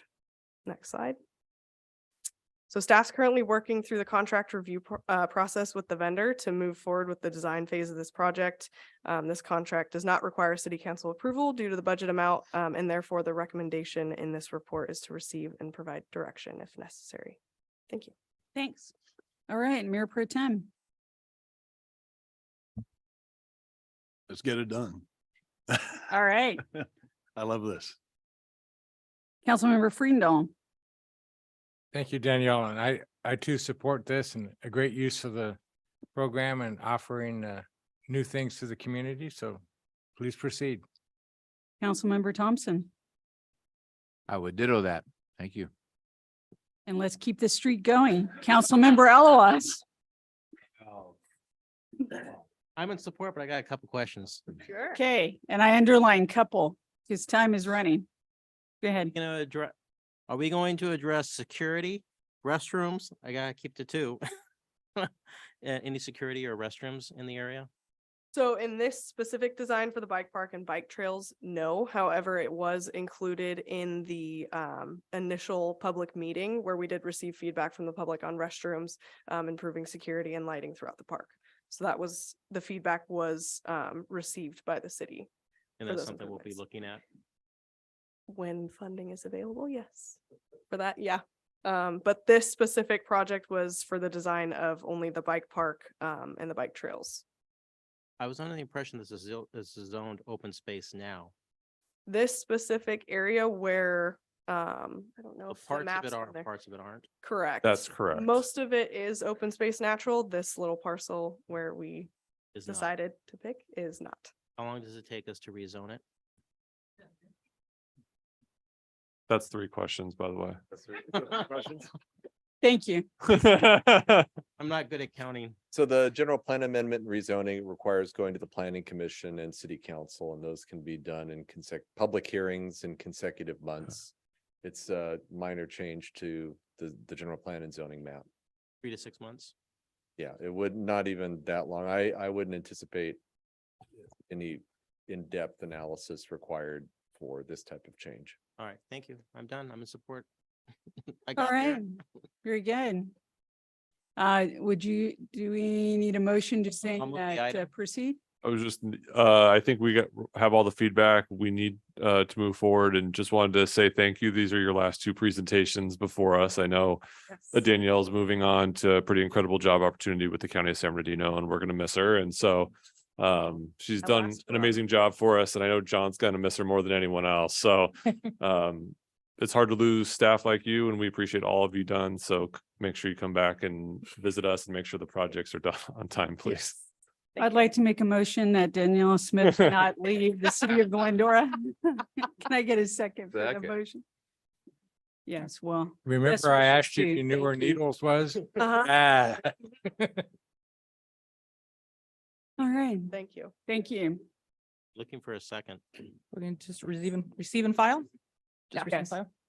All right, let's go on to new business. Consideration of a resolution approving acquisition of rural property identified with assessor parcel number listed and located in the South Hills in the city of Glendora, and authorizing the appropriation of $440,000 from the water fund. And welcome Valerie Velasquez to report. Thank you, Madam Mayor, and hello, good evening, City Council. So what I have up here is a continuation discussion on the South Hills Wilderness area. You'll see the map that is presented there on the top will show a depiction of the northern portion or the western portion of the South Hills Wilderness area. Everything in red is owned by the city. In addition, that little parcel that's cut up in the northwest, that's the Heritage Oaks. City also owns that, but we have a long-term lease on it with Heritage Oaks. All the other little parcels or little remnants that you see around the freeway are owned by other agencies. So the parcel that we are looking at tonight is the one with the star. That is the one of the last remnant privately owned properties that is privately owned. So as Danielle mentioned, most of the space we utilize for open space or as recreational opportunities. The subject site itself is 4.72 gross acres. I say gross because there are some easements that run through it. There's a road we use, that city uses it. Department of Water and Power uses it as well. We've got the water tower reservoir up in the South Hills. You could see it in that bottom picture. Next slide. So the parcel in particular, the subject property is outlined here, and you've got lines going through it for the different easements. But it is zoned residential, so technically one property could be developed on the site. However, it would prove very difficult given some barriers it has. There's no utilities, there's no public road. The property has rough topography and no utilities. So it would be difficult, but possible. As I mentioned, there's also easements on the property. Next slide. So we have negotiated with the property owner to go ahead and acquire the property. The purchase and sale agreement was negotiated with the mutually agreed purchase price of $400,000. It was initiated under a threat of eminent domain to go ahead and utilize the property for public use. So some of the terms also include due diligence and a closing of escrow within 60 days. And then the city would pay closing costs for this property as well. Next slide. So the recommendation tonight is that the city council adopt a resolution approving and authorizing the execution of an agreement for acquisition of unimproved real property located in the city of Glendora in the South Hills, and to authorize the city manager to execute the documents necessary to complete the acquisition, and then to appropriate $440,000 from the water fund to acquire the property, covering the purchase price of $400,000 in closing costs. And with that, I'm here to answer any questions. Okay, anyone on my right have any questions? Just one. Is the seller going to remove their debris laying up there, or do we get to include that in our gain? That would probably be a gain of ours. Yeah, firewood. Okay, thank you. Okay, any other questions? No questions. Madam Mayor, Yes, sir. I would just like to make a quick statement. Yes. I'll be abstaining from the vote tonight. And I'd just like to give a brief explanation. We've been negotiating and in litigation on this property since Mendo and I first got elected in 2015. It's been on all of our minds. The property was originally listed for sale for $5 million. The seller of the property just a few months ago decided to change representation as to who's representing him. And he's currently being represented by a company that I used to own, and he's being represented by my son. Even though I no longer have any ownership in the company, I did talk to Bill about the possibility of a conflict of interest, and he advised me that I don't have a legal conflict of interest under state law. So I went ahead and I've continued to be involved in the conversations that we've had in closed session, but I think it's important to note that I've abstained from all of the voting since the representation was changed, and I will be abstaining again tonight. That's it. Thank you. Thank you. Okay, with that, I will entertain a motion. Madam Mayor, I would move these points that are indicated in this motion. I will second. Thank you. Cool. If you guys want to push the buttons, Oh, I go for thought it. I I'm all pushing, many you guys push buttons. it again. All right. Big hand, little hand guy, you know? All right, now I'll call an roll call vote. Councilmember Ellis, Yes. Councilmember Freedom, Yes. Councilmember Thompson, Yes. Mayor Pro Tem Boyer is abstaining, Mayor Davis, Yes. motion carries 4-0 with one abstain. All right, thank you. All right, that takes us to item 8, consideration of a resolution declaring certain real property as surplus land. Thank you. Next slide, please. So this next property addresses a city-owned property that is undeveloped. It is a vacant site. It is located adjacent and north of the city yard. It is accessed off the Woodland and San Jose Drive.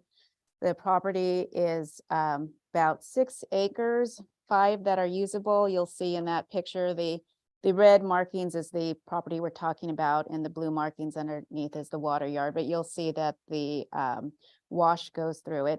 So about 5 of those acres are usable. It is zoned residential, low, medium density, which would permit under 6 units per acre. And the city has went ahead and staff has reviewed the property and has found that we do not currently need the property for city use. Property was acquired probably more than 40 years ago. We couldn't find the exact documents, but it's believed that it was initially purchased as part to be used partially with the city yard. But again, it has been determined that we do not need that property. So prior to disposing of the land, we need to comply with the California Surplus Land Act. Next slide, please. So as of January 1st, 2020, cities must comply with the Surplus Land Act. That's AB 1486. The Land Act requires that prior to disposition, the city must declare or adopt a resolution declaring the property as surplus land. We do not follow any reason for exemptions, so we are non-exempt on this property. And once we do that, we need to forward the resolution to HCD, and we need to go ahead and make available a notice availability that we would send to HCD as well as designated entities. And this is a part of the state's way to try and bring in more affordable housing. So we have to have that notice of availability open for a minimum period of 60 days. At the end of that 60-day period, we'll review any interests that we might receive. And if there are any, then we'll go ahead and enter into a 90-day negotiating period to come to terms on that. If we don't come to terms, then we need to notify HCD and we can make it available to fair market rate developers. Next slide, please. So tonight, the recommendation is that the city council adopt a resolution declaring you know, I need glasses, guys, sorry. And the glasses I have are for near, not for far, so I'm going to read it here. This is not fun. A resolution of the city council declaring pursuant to government code that real property owned by the city identified by APN numbers, as stated here, is non-exempt surplus land and not necessary for the city's use.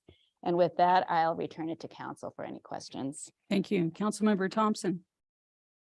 I have nothing to add, support it, and thank you, and welcome to the club of eyes. Councilmember Alawas. Thank you, Mayor. Just one question. If it was sold, where does the money go into our accounts? Is there a special fund for it? No, I don't believe that there are restrictions for how we can utilize the funds. Thank you. Councilmember Friedendahl. Great, no questions. Thank you.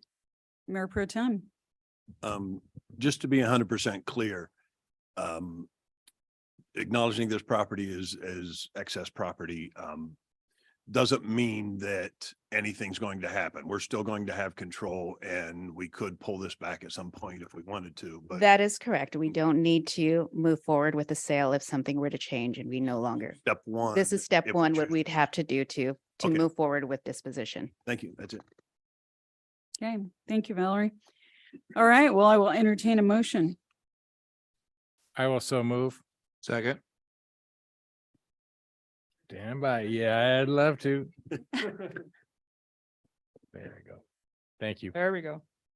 All right, so now we have a motion that's made by Councilmember Freendahl, second by Councilmember Thompson. I will now conduct an oral roll call votes. Councilmember Ellis, Yes. Councilmember Freendahl, Yes. Councilmember Thompson, Yes. Mayor Pro Tem Boyer, Yes. Mayor Davis, Yes. motion carries 5-0. All right, thank you. Thank you, Valerie. All right, with that, that concludes our special meeting at 6:27 PM. We will stand recess to our regular meeting at 7 PM. Adjourn, excuse me, sir. Yes, we are adjourned till 7 PM.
Good evening. I'd like to call to order this regular meeting of the Glendora City Council on December 13th.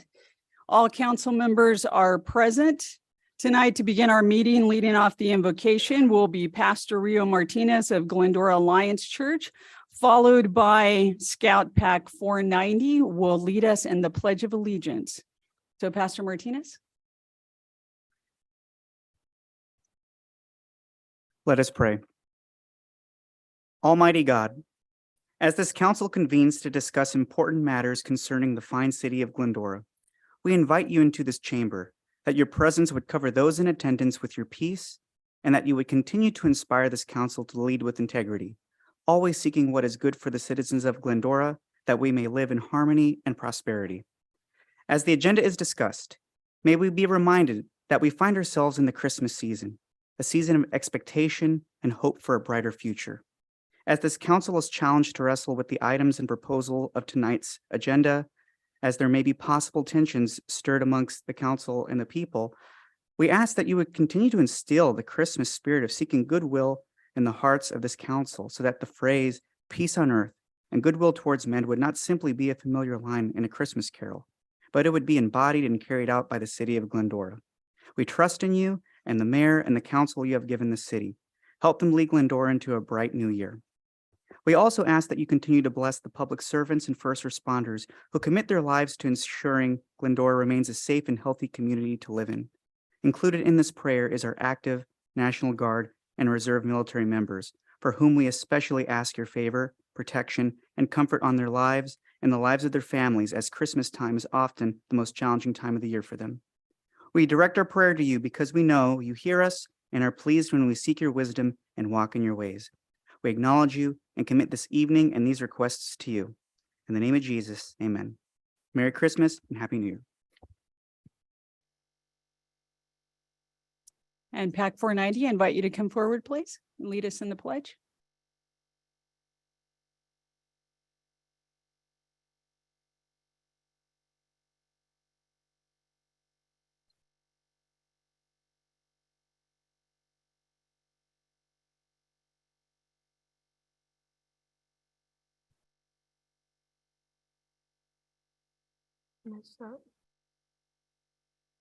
Please follow me, or place your right hand over your heart. Please follow me in the Pledge of Allegiance. Ready? Begin. I pledge allegiance to the flag of the United States of America and to the republic for which it stands, one nation, under God, indivisible, with liberty and justice for all. Thank you, Pastor Martinez, and thank you, Pack 490. That takes us next to student reports. Tonight we have none. Takes us to reordering of or additions to the agenda. Does anyone wish to reorder or make any additions? Okay, hearing none, that takes us to public comment. At this time, we invite you, if you'd like to make public comment on any items on the agenda other than those under public hearing, to please fill out one of the public comment cards and give that to the city clerk. If you are joining us tonight via Zoom, we invite you to use the raise hand icon and we will call upon you. Our first public comment card is Mr. Joe Cena. Welcome, Mr. Cena. Thanks for making me first. No. Thank you, City Council, for allowing me to speak this evening. My name is Joe Cena, President and CEO of the Glendora Chamber of Commerce. First off, as we all know, we had the Christmas parade this past Saturday, and on behalf of the parade committee, I really want to thank the city for really allowing it to keep going, because I'm sure it takes a lot of people, a lot of expense, a lot of time, stuff like that, but it was an awesome event. I didn't see anything past Bennett, but people said it was a huge crowd all the way around. So again, I want to thank everybody, city staff, all the council for being there, police department, public works and everything. So thank you very much.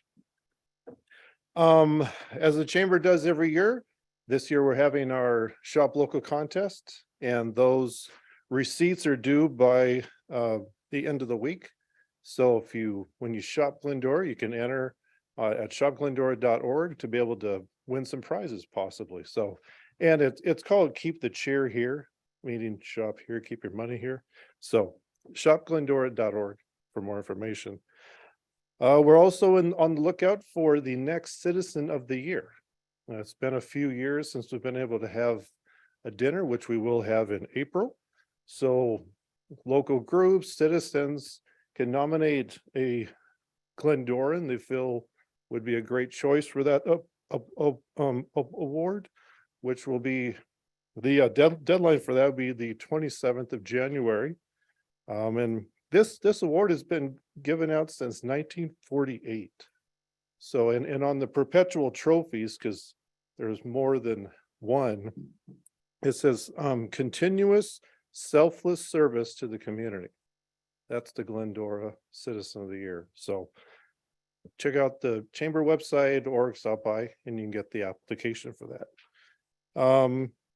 Also, I want to thank you, Mayor Davis, for your last year. You also got 2 Christmas parade leads, so that was great. So, you know, thank you for your partnership and the rest of the council with the chamber, because you know, you guys are at all of our stuff. You're a great support of the chamber and the community. So just wanted to thank you again and have a happy holidays. Thanks. Thank you, Mr. Cena. Is there anyone on Zoom who would like to make public comment? If so, we invite you to use the raise hand icon and we will recognize you. We do have one with the phone number. We're going to send you a request if you can unmute yourself. Can you hear us? Can you hear us? Yes, I can. Perfect. If you can state your name for the record, and then also you have 3 minutes. Yes, ma'am. My name is Joseph. I've been a Glendora resident for over 20 years. I previously called on November 8th of this year regarding the Glendora Light Show on Flamingo Street. I mentioned that there were several violations of the California Vehicle Codes for blocking driveways, street intersections, and persons with open containers of alcohol. Since this is a Glendora-sponsored event, this does create a potential liability for the city. The violations continue, and we have not seen police officers on either foot patrol or in vehicles to enforce the California Vehicle Codes. It is expected to have even higher traffic during the week of Friday, December 23rd through Tuesday, December 27th.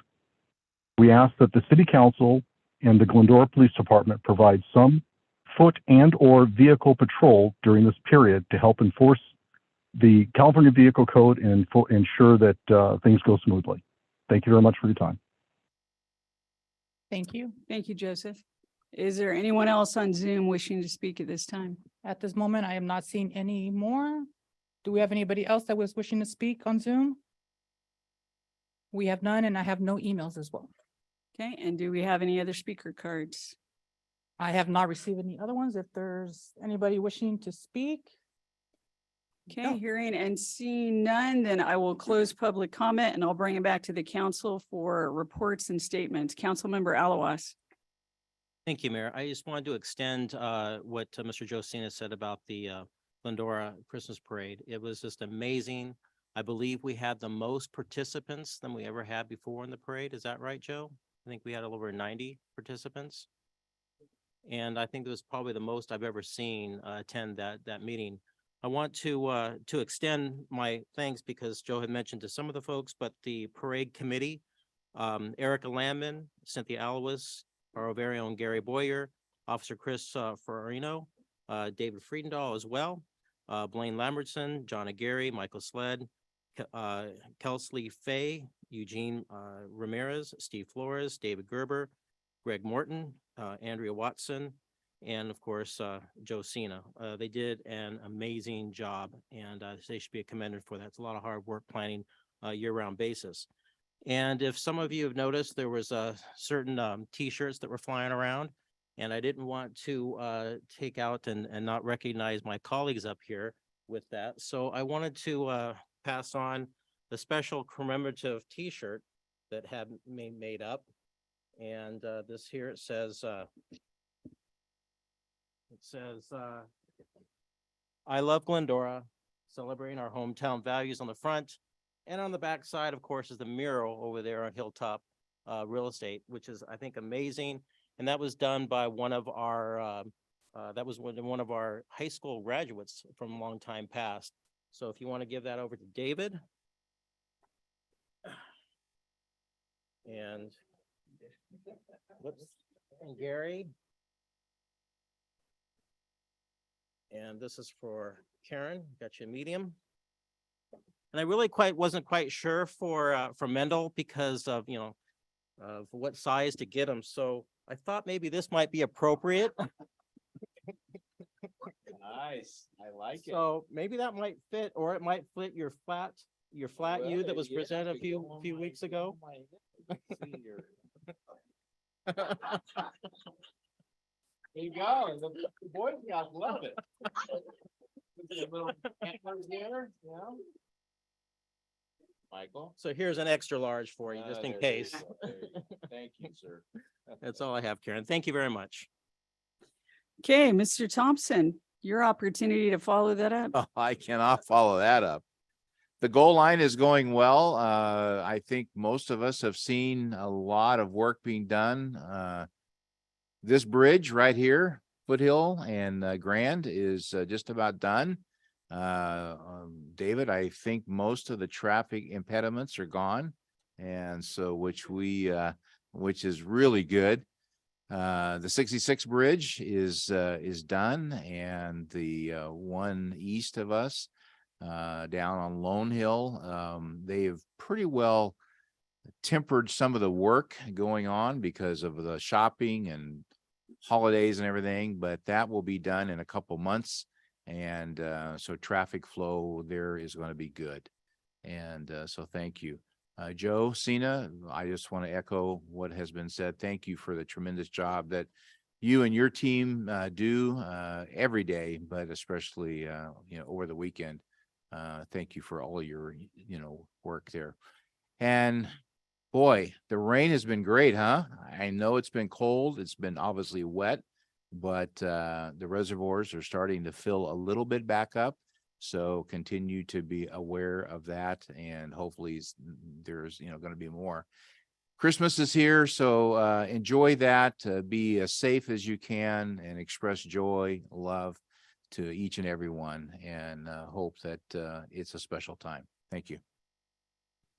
Councilmember Friedendahl. Thank you, Madam Mayor. Extend my thanks to the chamber and the team for a great parade. It was a fun day. Also, to the community for coming out. I also invite and encourage you, if you've not yet done it, or if you've done it and liked it so much, come back and do it again. Saturday, I believe, is the final evening for Visit Santa and carriage rides. Is that accurate? Anybody think so? Yes, I'm getting a confirmation, the 17th. So if you've not done that yet, it's fun.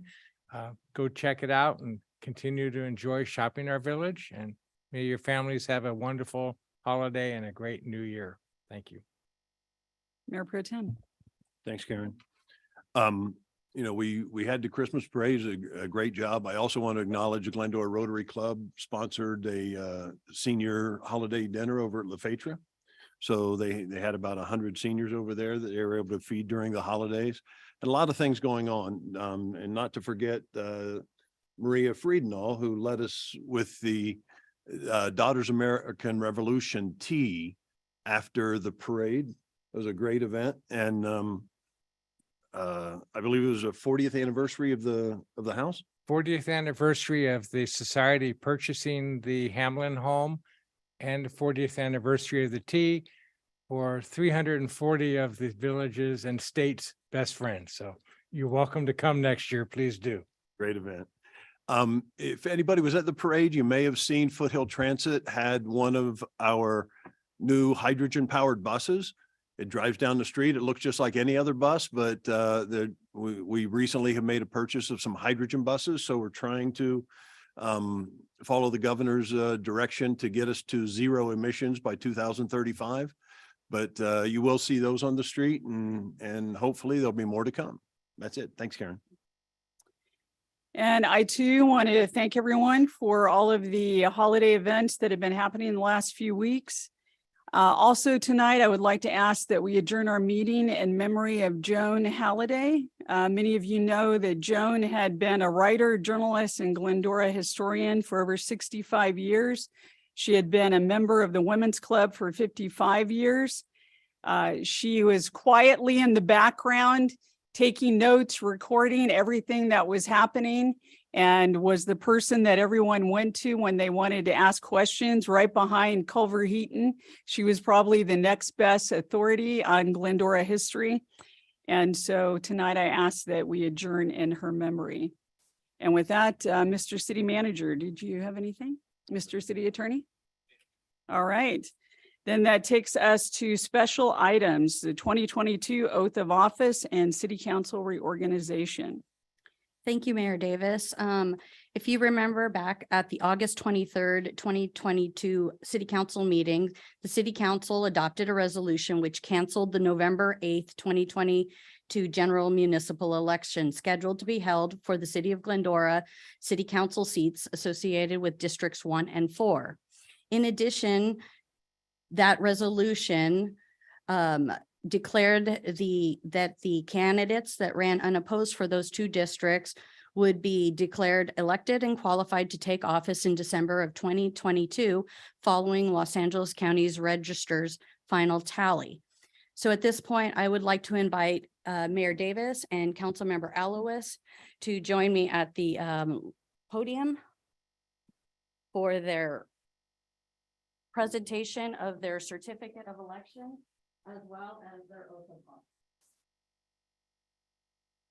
This time, I'm going to invite you both to raise your right hand and repeat after me. I state your name. I, Karen Davis, Do solemnly affirm do solemnly affirm that I will support and defend that I will support and defend the Constitution of the United States the Constitution of the United States and the Constitution of the State of California, and the Constitution of the State of California, that I bear true faith and allegiance that I bear true faith and allegiance to the Constitution of the United States to the Constitution of the United States and the Constitution of the State of California, and the Constitution of the State of California, that I take this obligation freely that I take this obligation freely without mental reservation without mental reservation or purpose of evasion, or purpose of evasion, and that I will well and faithfully and that I will well and faithfully discharge the duties discharge the duties upon which I'm about to enter. upon which I'm about to enter. Congratulations.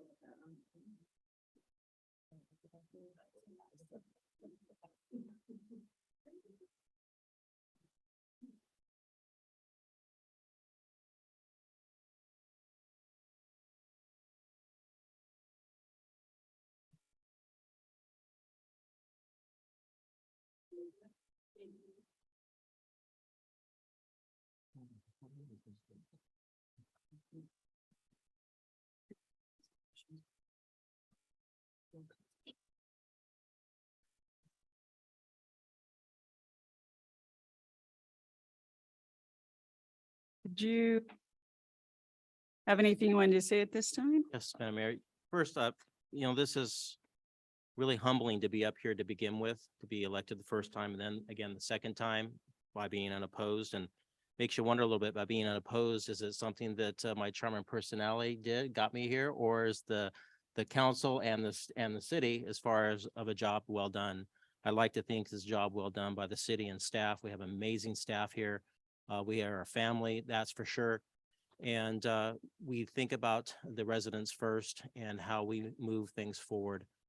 It's truly amazing. I'm really humbled every day, and I'm still in awe that I represent the city, represent my district now, because now is no longer at large. I now represent District 1.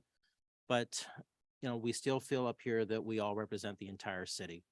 And that means an awful lot to be able to help so many people. It's just amazing what 53,000 people that you're responsible for. And I think all of us up here take that extremely seriously. Whether you're a council member, mayor pro tem, or mayor, it means an awful lot to us. We work as a team, and I believe we get an awful lot done. We've done an awful lot in these last several years up here as a team. And we have a lot more on the agenda, so stay tuned. So thank you very, very much for all your support out there. It means an incredible amount, and I'm truly humbled every day. So thank you. Thank you. And I too would like to say thank you to my colleagues and to the city staff for all that you do each and every day to make sure that the city runs properly. It's our job, as I shared with the scouts, to set the policies and then turn it over to the capable hands of Mr. Raymond and Mr. Lopez to run the city and make sure that everyone does what they need to as we hear from the citizens what it is they want to have happen. So thank you to those who signed my nomination form and who continue to be supportive and encouraging. And thank you to all of you for making the city be the great place that it is to live, work, and play. And with that, I will now turn it over once again to Ms. Sussman for the selection of mayor. Thank you, Mayor Davis. At this time, I'd like to declare the office of mayor and mayor pro tem as vacant, and I request nominations are now in order. Are there any nominations Madam for Clerk, mayor? I would like to nominate Gary as mayor. He currently sits as our mayor pro tem, and I would nominate him. Are there any other nominations? Okay, hearing none, I declare that Gary Boyer is elected mayor by acclamation. Congratulations, and I will turn the meeting over to you for the selection of mayor pro tem. Okay, thank you very much. Okay, well, we will start out. The first order of business is to choose another mayor pro tem. So are there any nominations for mayor pro tem? Yes, Mayor, I would like to nominate Mendel Thompson as mayor pro tem, as he's done the job in the past very well. Okay, do we have any other nominations? Okay, without objection, congratulations, Mendel. We'll try to get this done the next year. We move on to, recognizing somebody that has been an icon in the community for such a long time. And I sat here tonight and I'm watching as Karen was working with the scouts and thinking to myself, none of you guys were born when she was first elected. Okay. Yes. And she's still younger than any of the rest of us up here. What I'm watching is, you take the oath of office, and this is your 5th time taking that oath. You probably know it almost as well as Kathleen does.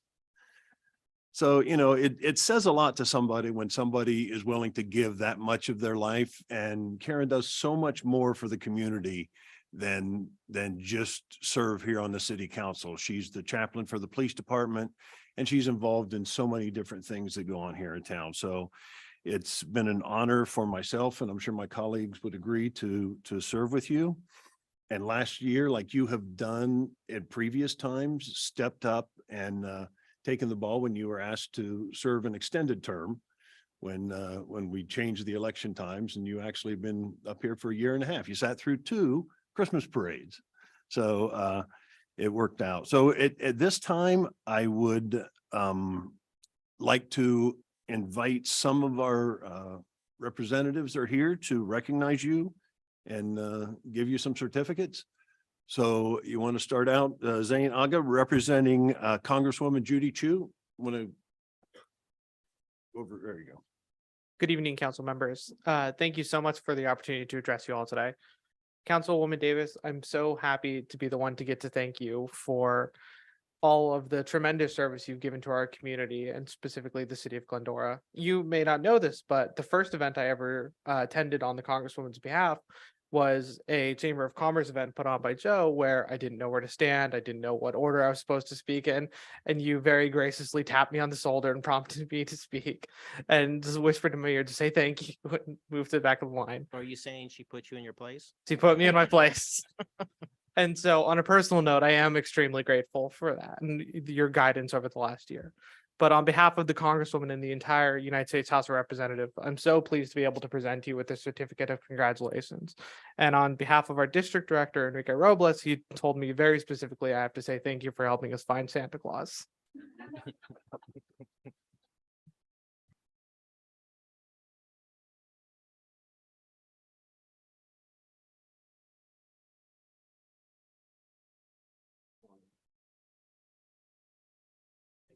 Okay, thank you. Next up, I got Christy Lopez representing Senator Anthony Portantino.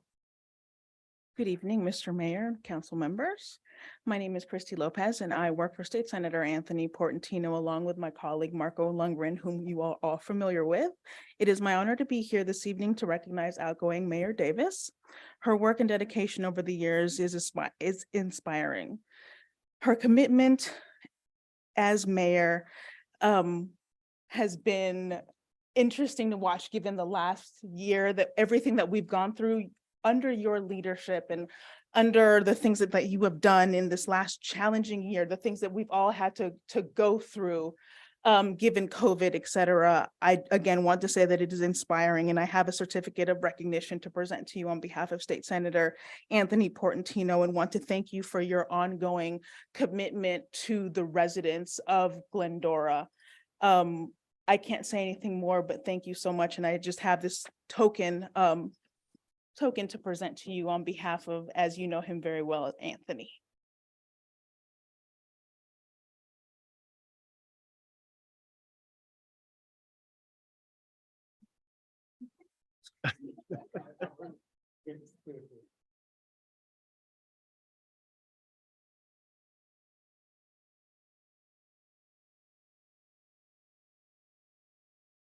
Okay, next up, Alexa Sanchez representing Assemblywoman Blanca Rubio. Yes, I'm short, sorry, so I have to put it down. I know the feeling. Hello, everyone. My name is Alexa Sanchez, and I am a district representative for Assemblywoman Blanca Rubio. And I am here today to honor Karen Davis. And again, personally, I am very grateful for you and putting me in my place as I started new as a district representative. My first event was with the city of Glendora, meeting everyone, and you were so kind and introduced me to everyone. And as I was so nervous, shaking everyone's hand, you were so kind. So I am really grateful for you and all the work you have done with the city and with the 48th Assembly District. So on behalf of Blanca Rubio, and the California State Legislator of the residents of 48th Assembly District, I commend you for your dedication to maintaining the safety and well-being of our residents in the city of Glendora. The strong leadership you have demonstrated has furthered your legacy as mayor. Your commitment to providing essential resources to our youth and families, meeting the needs of our community and improving their quality of life is truly inspiring. Congratulations and best wishes for future success.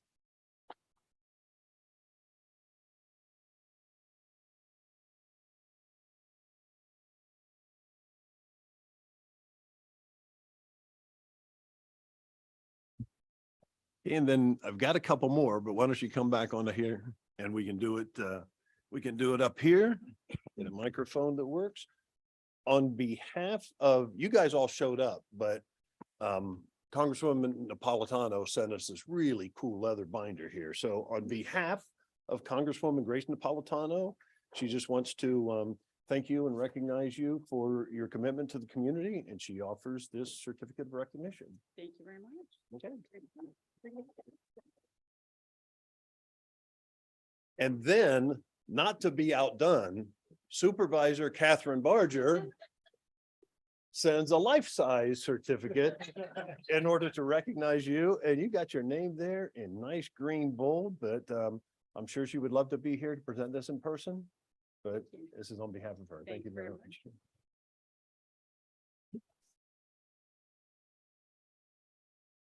Now, the most important one. You have a few of these. The outgoing gift to the mayor is a plaque with the gavel. Is this the actual gavel that she's used all year? Is it? Okay. So that's a used one that I get to take over tonight? Okay, you got one for me. Great.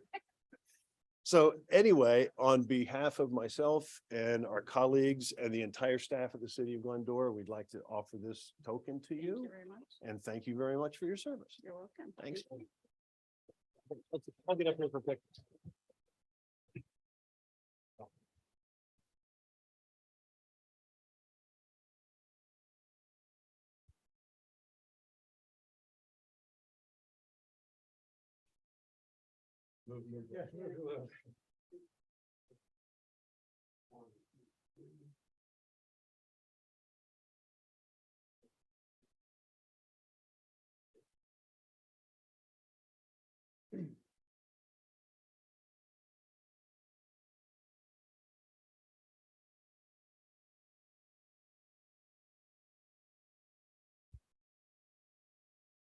Now that I'm mayor, I get to dump the broken chair onto somebody else. Does that work? Is it the squeaky one? I'm Well, watching you. At this time, I'd like to go ahead and offer my colleagues a chance to recognize Karen in your own words. Michael, you want to start? Yeah, Karen, I mean, it's been amazing working with you this last year and a half. You never know being mayor, what's going to be thrown at you. We talked about that amongst ourselves, that we've all had issues, and you glided through this last year and a half pretty smoothly without a lot of issues. And I commend you and thank you for that, because that really is a reflection on the city and the council as well. So again, thank you so much for all that you do for not only just us here in the city, but everything else that you do in life. The chaplain, and also what you do within the community. So thank you very much for your service. Thank you, Michael. David? Thank you, Mayor. And Karen, thank you for the presence, the unselfish service. And I tell you folks, if you want to follow her around on a Saturday, you'd better lace up your shoes. I mimicked her one day and I hit about 5 of the 7 stops and she hit a couple beyond that. It was amazing, but your presence is always Glendora first, the people and the residents first. It's never about you, and a very subtle queen of representing us. So thank you for that leadership. Thanks, David. Mendel and I got a lesson when we first got elected. I don't know if you remember, we were talking about, there were 2 events going on in town at the same time. So we talked to each other and we said, okay, you go to one, I'll go to the other, you know, like normal people would do. Karen made it to both of them. So it's just the way it works. But Mendel, you're up. Well, David has said it well, as has Michael. But I can't believe that I've been here for 9 years and it's been a great experience, Karen, to be able to work with you. The integrity, respect, and the way you speak about our city is just an amazing thing. You're a person that walks the walk and talks the talk. And I appreciate the wisdom that you bring, the truth that you speak in, and the servant's heart that you have. David's right, that I don't know when you sleep, when you do everything that you do, but you're everywhere every day. And you set the bar very, very high for, all of us. So thank you. We are blessed to have you here still, and blessed that you are going to be here for 4 more years. And we are rich because of, that. So thank you for being a friend and a servant. Appreciate you. Thank you. And Karen, you have a few more words to say? Just thank you all very much for your kind words. Thank you to those of you that came, and glad that both of you represent. And Christy, we miss having you all the time around, but when we do get the rare treat of having you here, thank you. And it's a pleasure and an honor to serve with all of you and to serve the citizens of Glendora. So looking forward to the next 4 years. Okay, thank you very much. With that, I'm going to call a short recess, maybe about 10 minutes. We got cookies over there. Sonia, I knew you wouldn't let me down. I knew you wouldn't let me down. Well, Mr. So- Mayor, I have to set the record straight. I'm the youngest one on the council. The sad thing is, Michael, you don't look it. Ooh. You're already my favorite mayor. You left yourself open. Anyway, let's have a cookie and a drink, and we'll be reconvene here in about 10 minutes. Thanks.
Okay, let's go ahead and reconvene back at 7:44.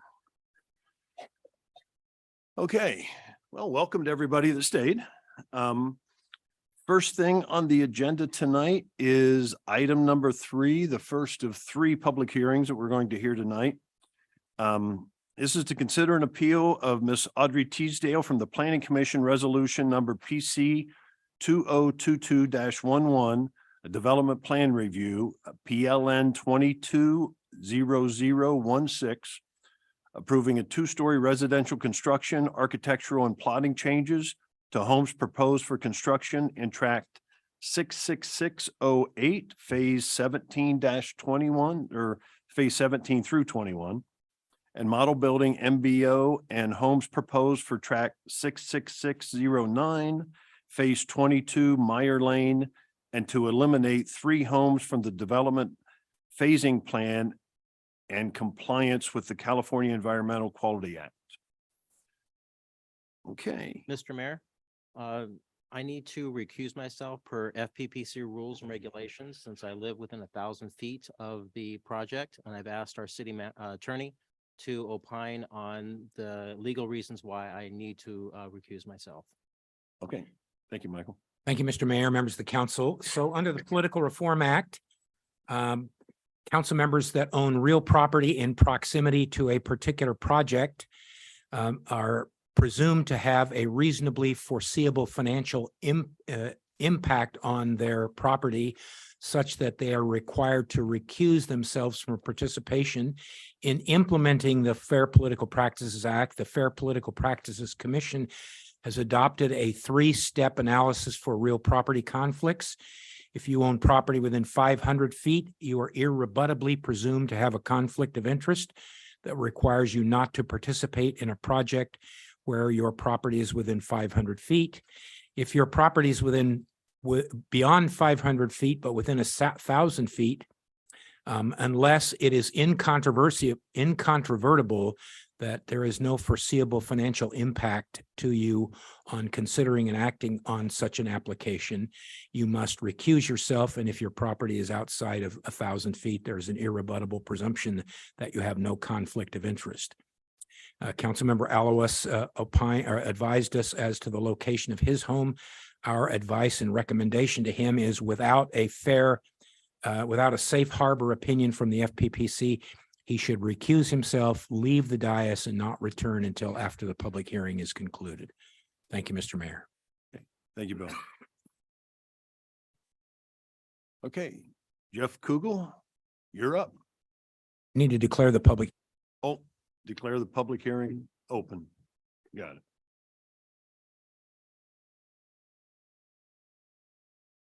Mentioned of the Planning Commission Resolution PC 2022-11 approving 2-story residential construction, architectural and plotting changes to homes.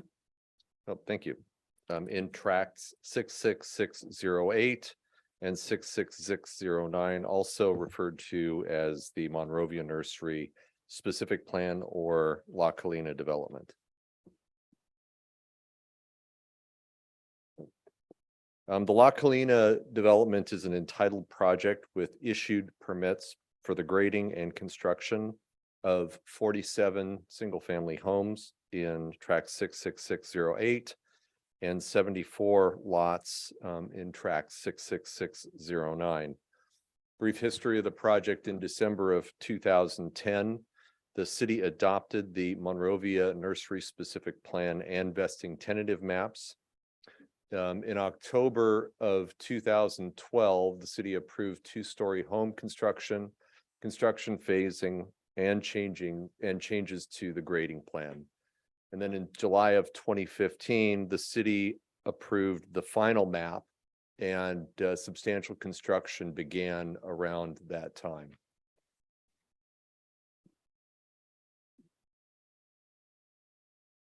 On October 4th of 2022, the Planning Commission approved a development plan review. I've already stated what that resolution included. And I wanted to mention that all of the resolutions relating to the entitlements that I mentioned that occurred in 2010, 12, and 15 are included as exhibits to the staff report.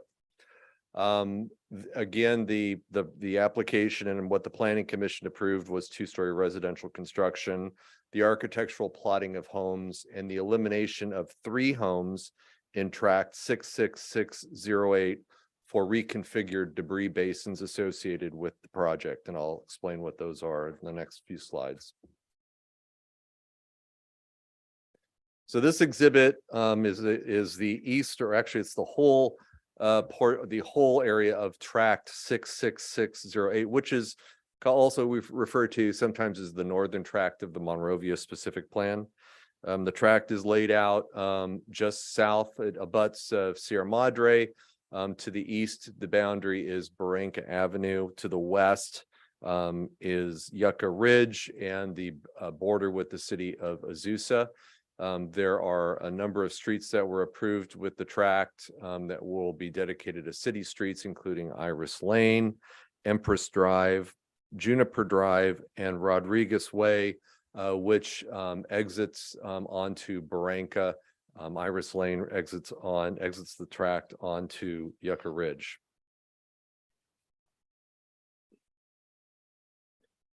This exhibit just is a reminder of what the city approved as the master phasing plan in 2012. I'll note that in the northeast corner at Yucca Ridge, or I'm sorry, at Barranca and Sierra Madre, there is a debris basin, which was part of the original tract map and is shown there. And then the rest of the lots are filled in with homes. And one of the conditions associated with the specific plan was that all homes abutting existing single-family residential were to be single-story, and which those were in 2012. In 2014, Hewitt Zollers completed a final hydrology report for the project, and a mud flow analysis was completed by the engineering firm CWE. These 2 reports were prepared in 2014 and 2015 as a condition of approval associated with the resolution approving the tract map, resolution number 2010-46, which is an exhibit to the staff report. The purpose of the studies was to analyze the drainage patterns and determine the need and size and location for debris flow structures. A hydraulic model was used to simulate mud flows from the north to the south across Sierra Madre. The result of these studies recommended at that time in 2014 and 15 a narrow J-shaped basin along Empress Drive, which is the northern street going east and west in the tract, and a basin near lots 15 and 16. And you can see, I know it's a little bit hard to see, but sort of the bottom half of the project behind lots 15 and 16, there is a basin. And the purpose of these basins is really to protect not only the proposed tract, but also existing neighborhoods below from flooding and from debris flow in a major catastrophic, flood and flow event, typically which occurs after a major fire. It's notable that in the late 60s, there was a fire north of this area, and major mud and debris flows inundated the entire neighborhood. And so the purpose of these debris basins is in part to address that potentiality.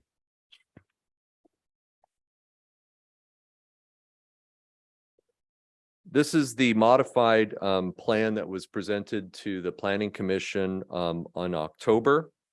Under the 2014-15 analysis, the entire mud flow was assumed to make it to the basins that I described in the previous slide.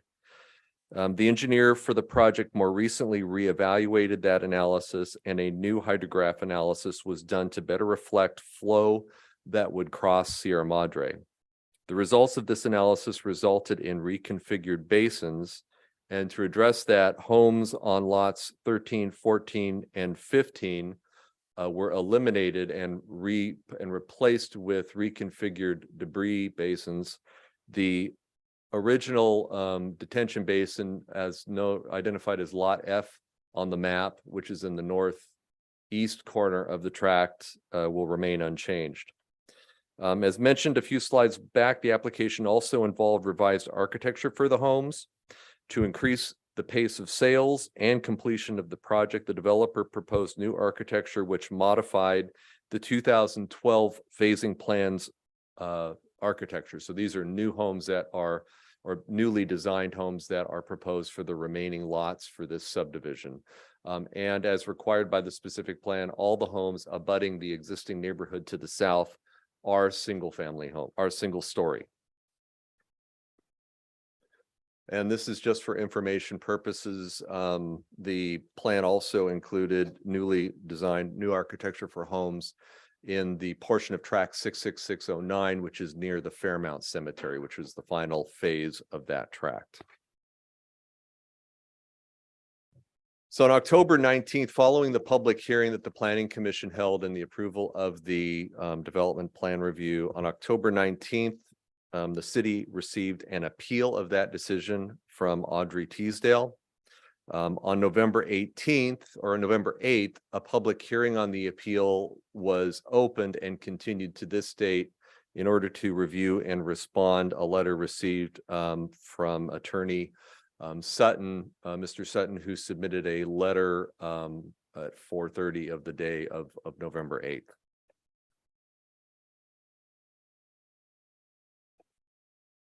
Most of the issues I want to note that I'm going to go through that are identified in the staff report on a numbered basis reflect our analysis of the letters of Ms. Teasdale and Mr. Sutton. Most of the issues raised are not appealable in staff's view because the matters raised in the appeal are not subject of the development plan review that was considered by the Planning Commission. Moreover, the appeal makes demands to reconsider issues which are time barred, as the time for an appeal of prior approvals by the city are time barred. And I'll identify those as they occur in the appeal letters.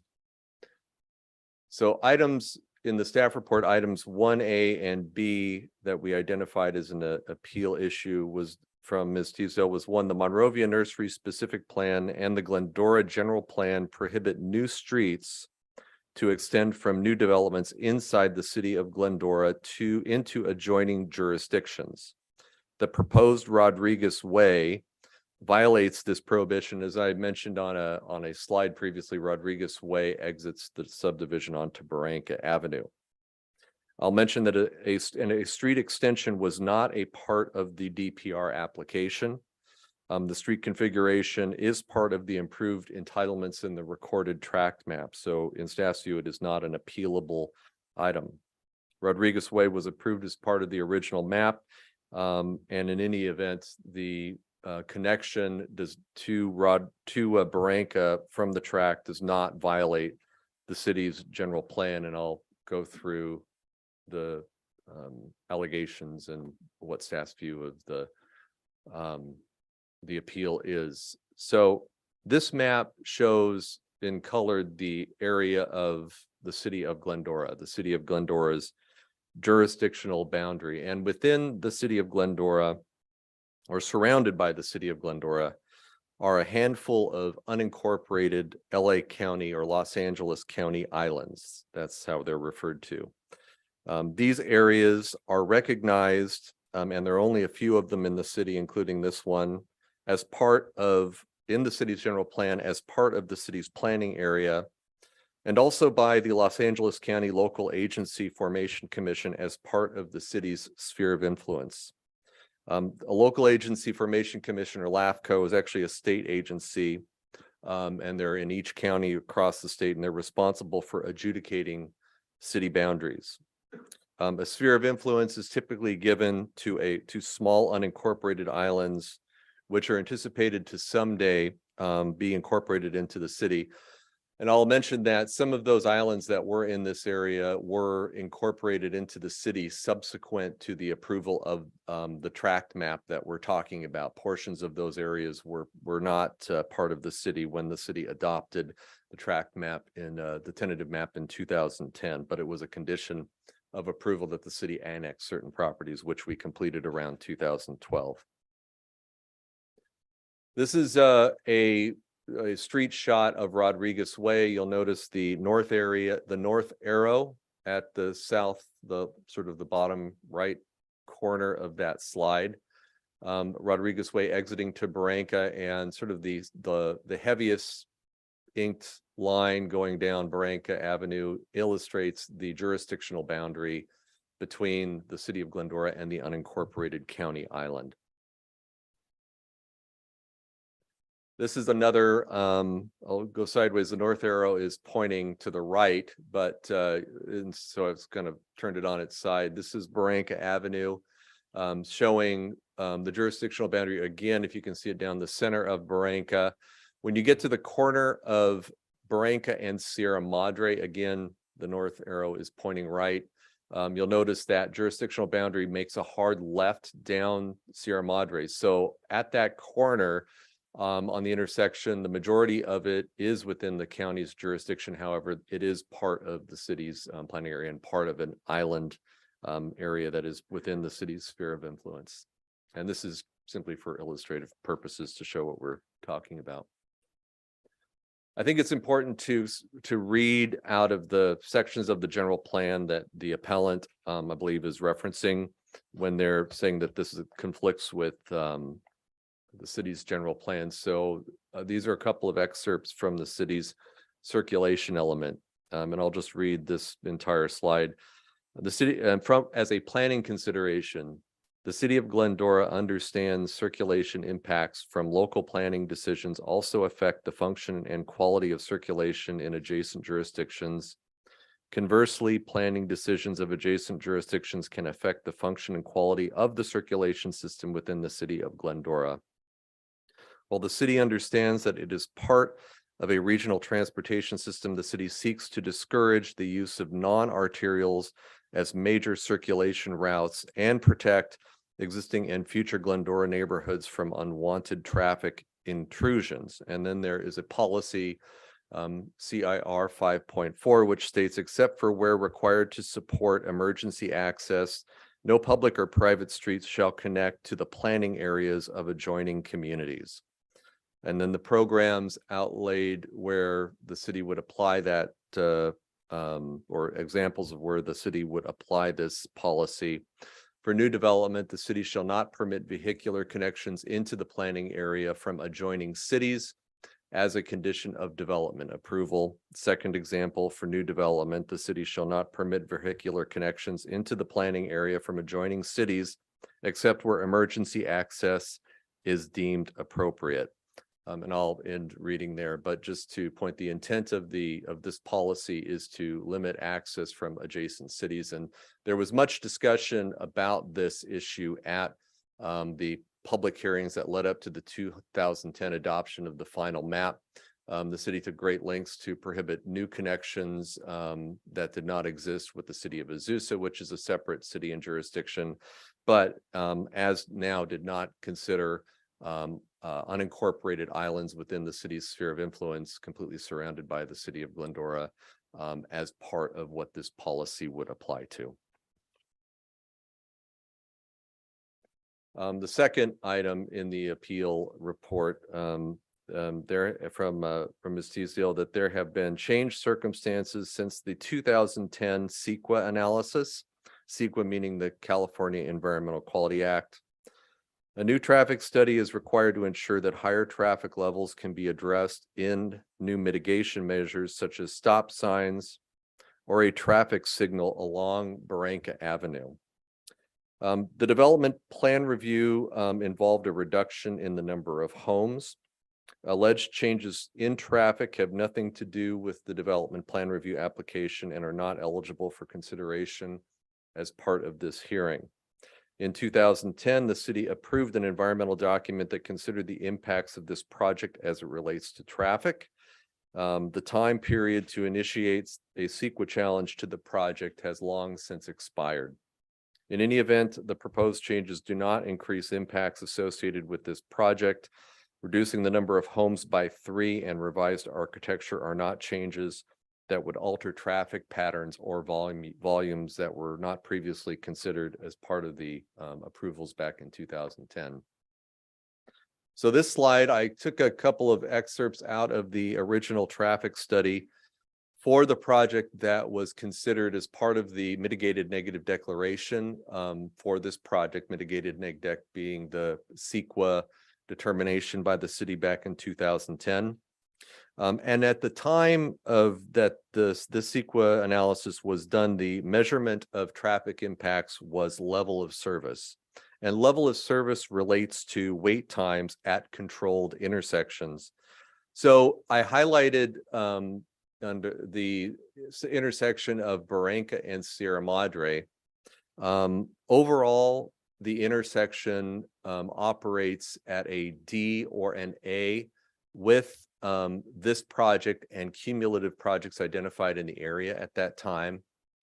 There were mitigations that were known to be considered by the city and the county at that time, which included a signalized intersection at Barranca and Sierra Madre, which, if installed, would actually improve the level of service operations as an A to an A or a B at that intersection. However, D or A is an acceptable level of service within the city's circulation element.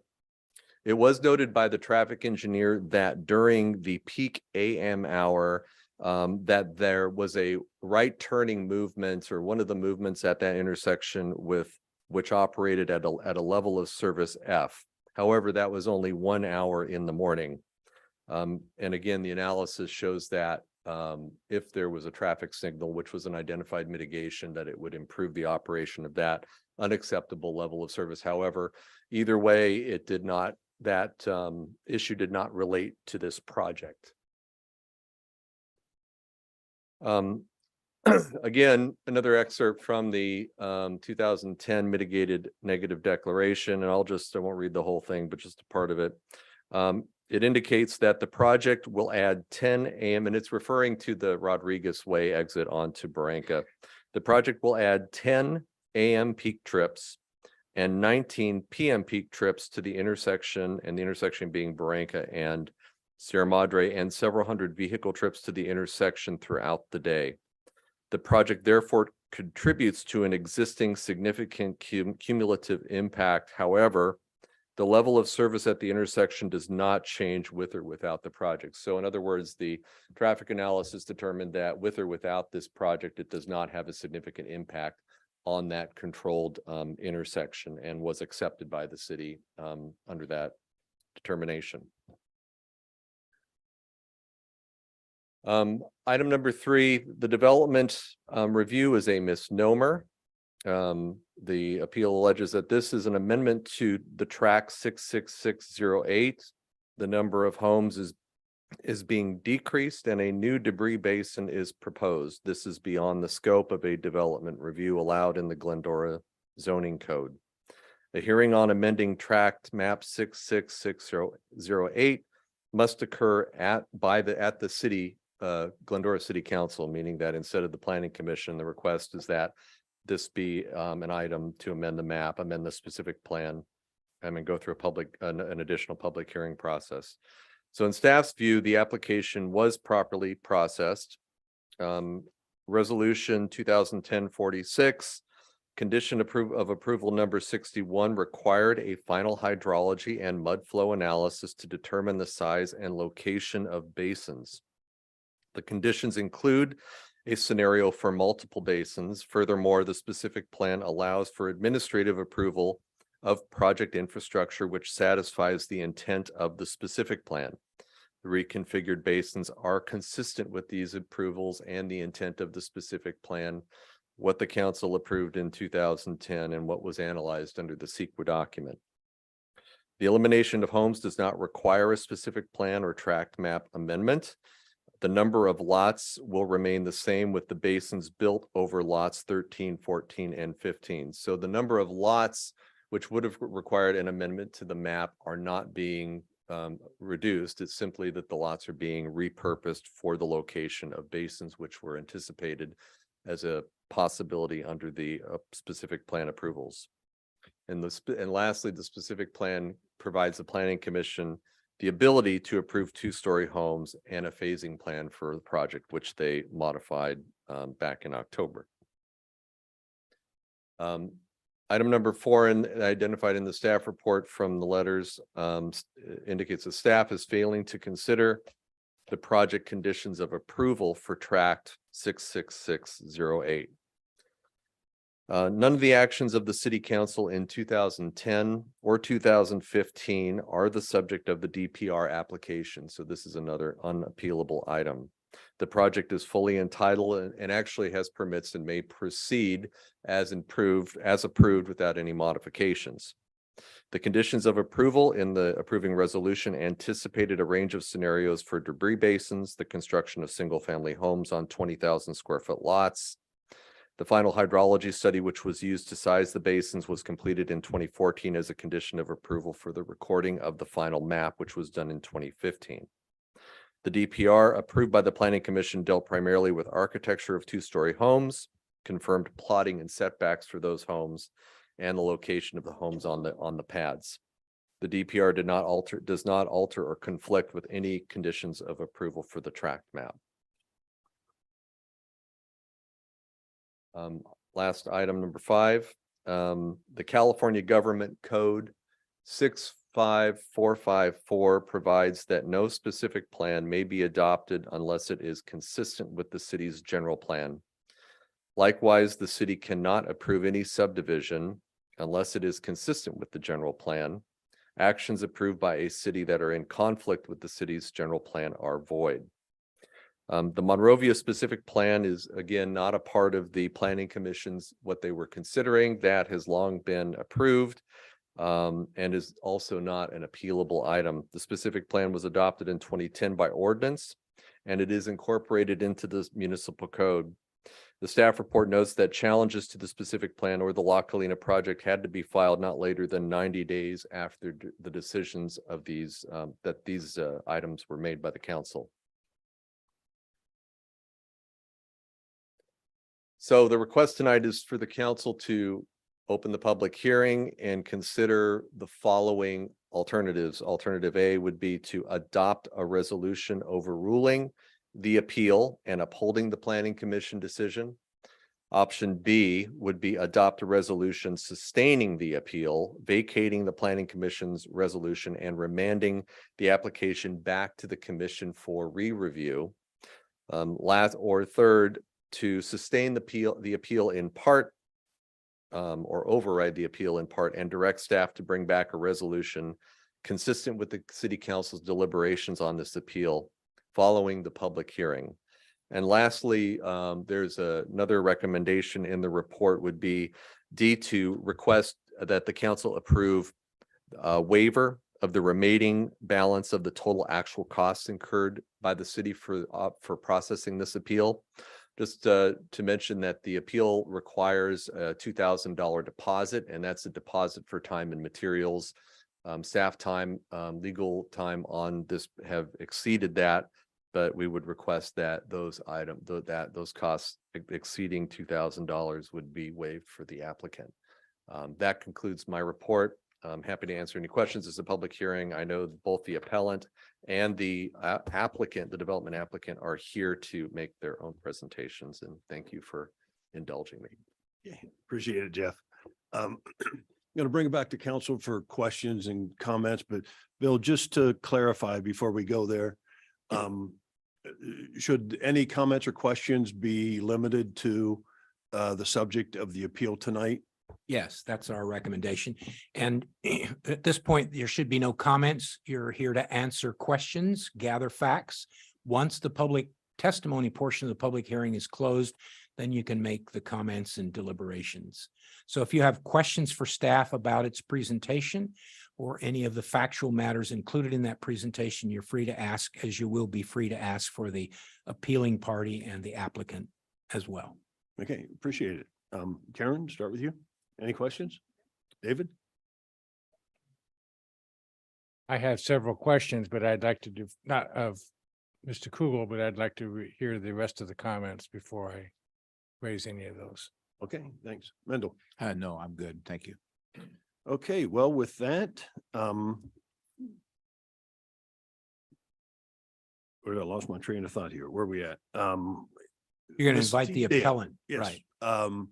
You or your representative, you got 10 minutes to give us a presentation and share with us what you think.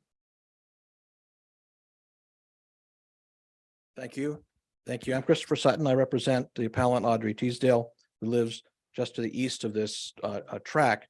I will focus on, I think the biggest point is that we asked in terms of the Planning Commission, and we asked the letter I sent on November 8th, that the new hydrology study, which apparently occurred recently, that motivated the developer to change the debris basin, that the new hydrology study be presented to the council, be made publicly available so that people can see whether these basins are sufficient to protect the people who are downhill from this area.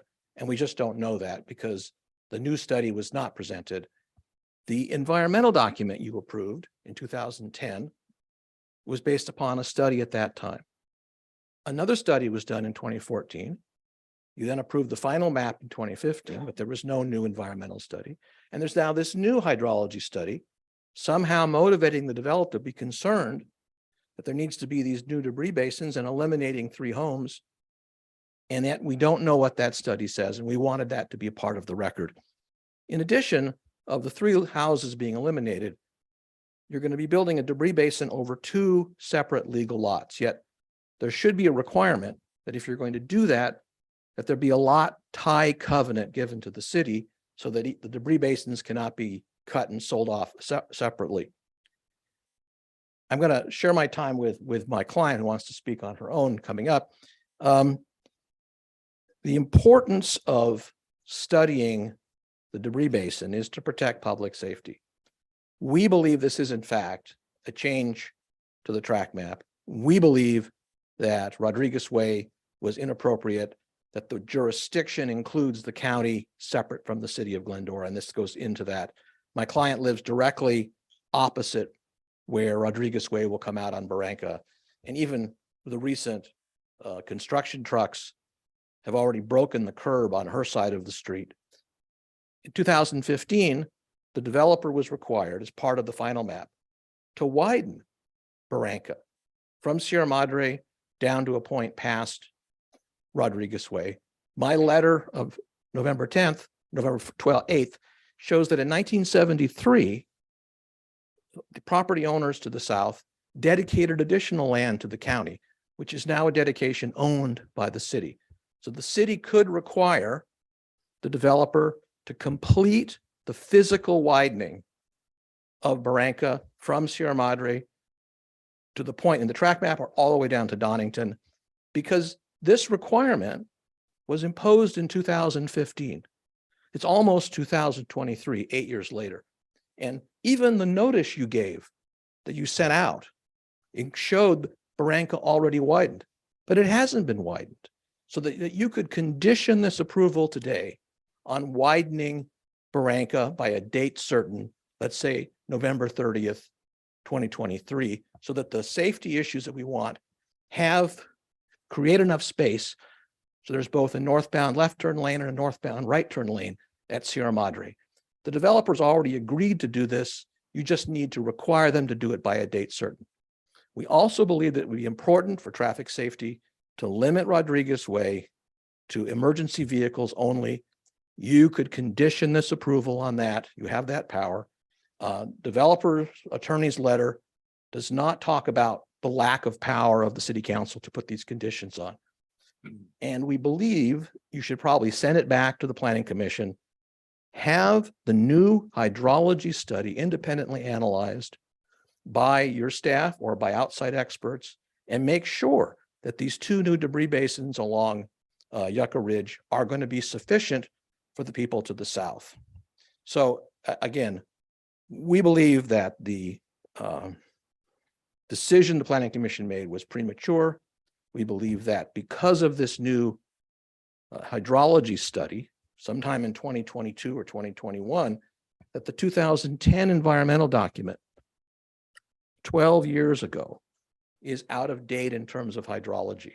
And that is why this should be sent back to the Planning Commission, and there should be a fuller environmental review on the issue of hydrology. So I think, my final comment is, we looked at the mailing list for the notice you gave, both in Planning Commission and for the council.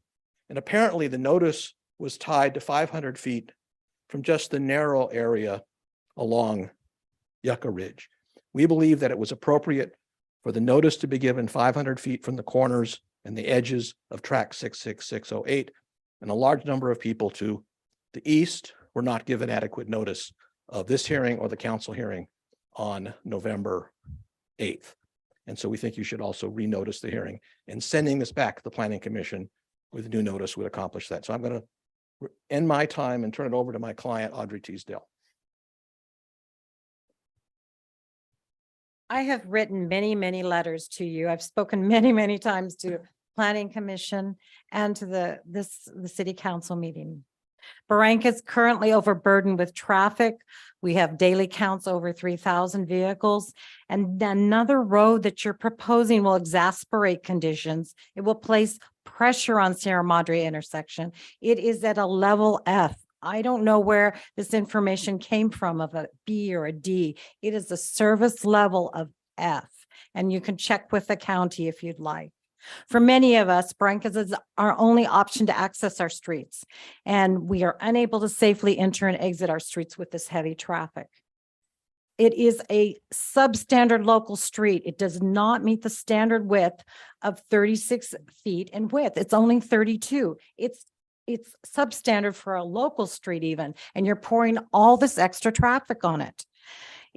Ownership is split, as you know, and it is considered an interjurisdictional road, and that was also completed in the Southern Development, which was addressed by a connection from Citrus Avenue to Shorey being built only for emergency vehicles, because the Glendora General Plan states we prohibit new vehicle connections between Glendora residential streets and other jurisdictions.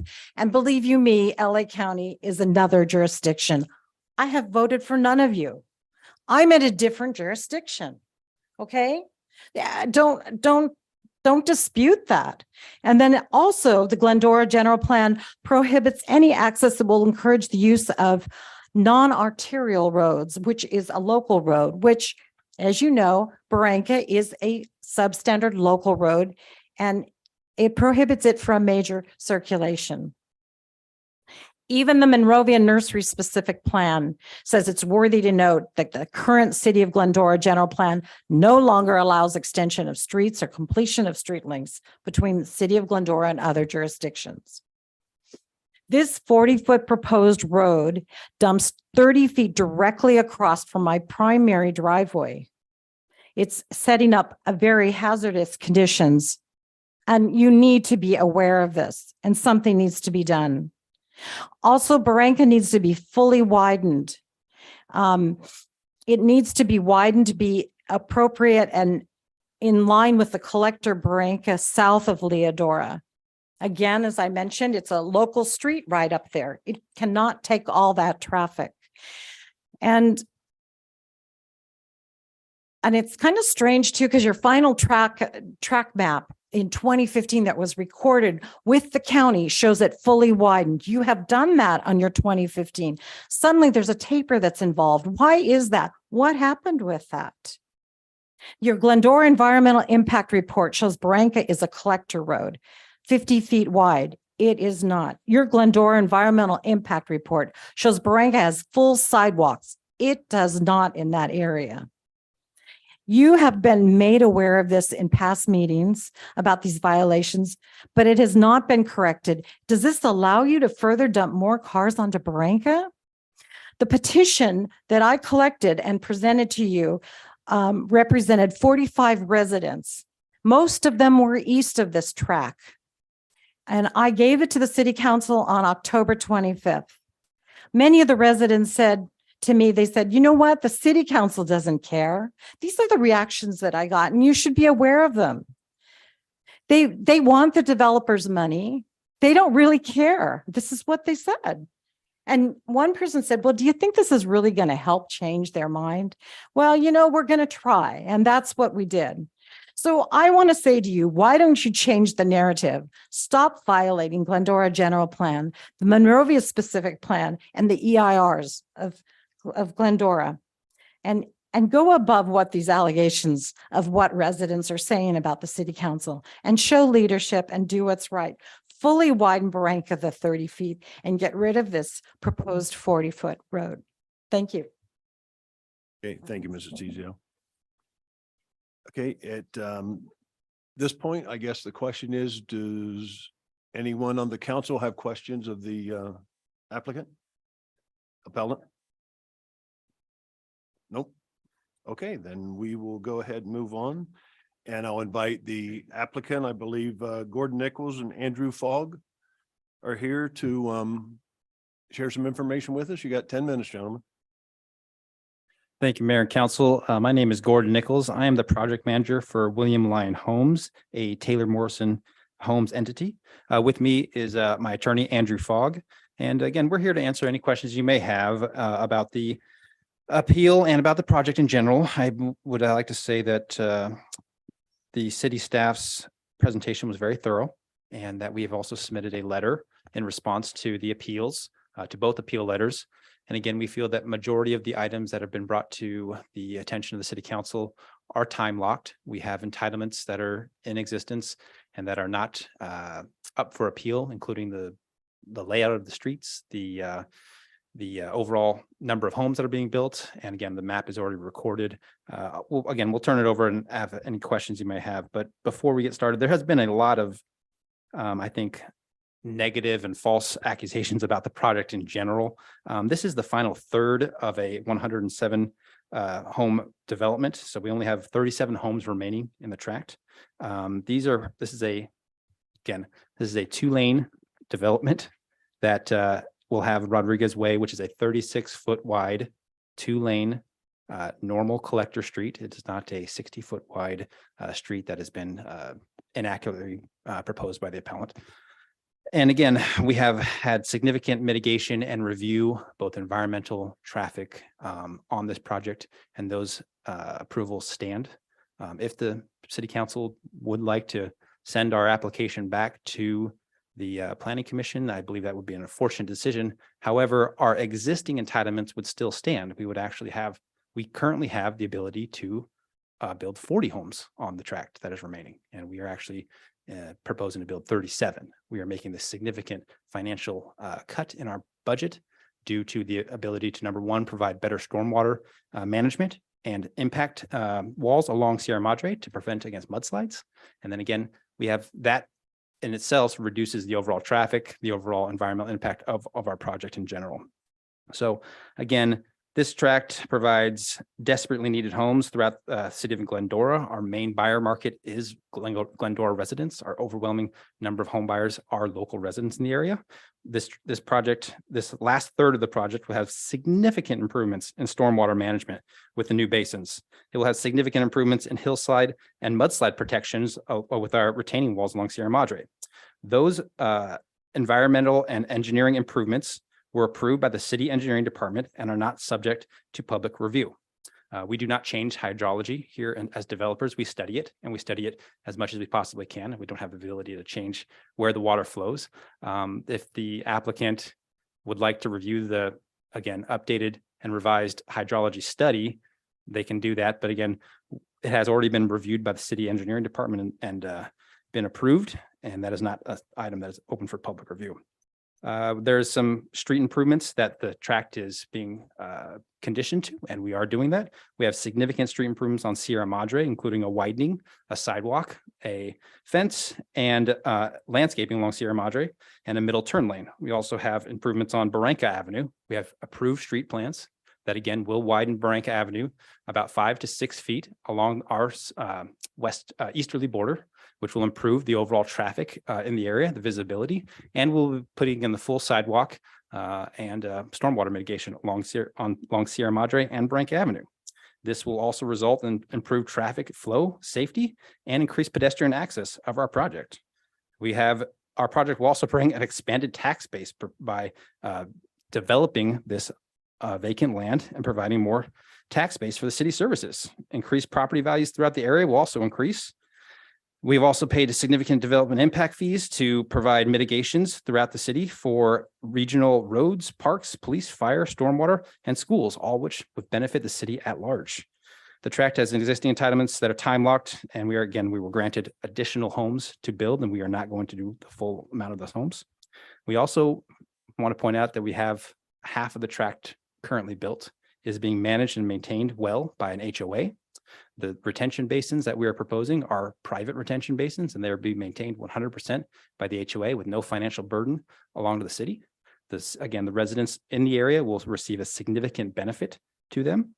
And the improvements that we're proposing, again, are all subject to the Department of Real Estate and the HOA dues and the maintenance of those basins, and the design and the overall need for them have been a part of the project since the inception. We're just moving the locations. Currently, I believe Jeff showed a previously approved plan where we had the basins along lots 15, 16, and 17. That volume, which approximately 47,000 cubic yards, is being moved directly to those other basins locations, but the volume again remains the same.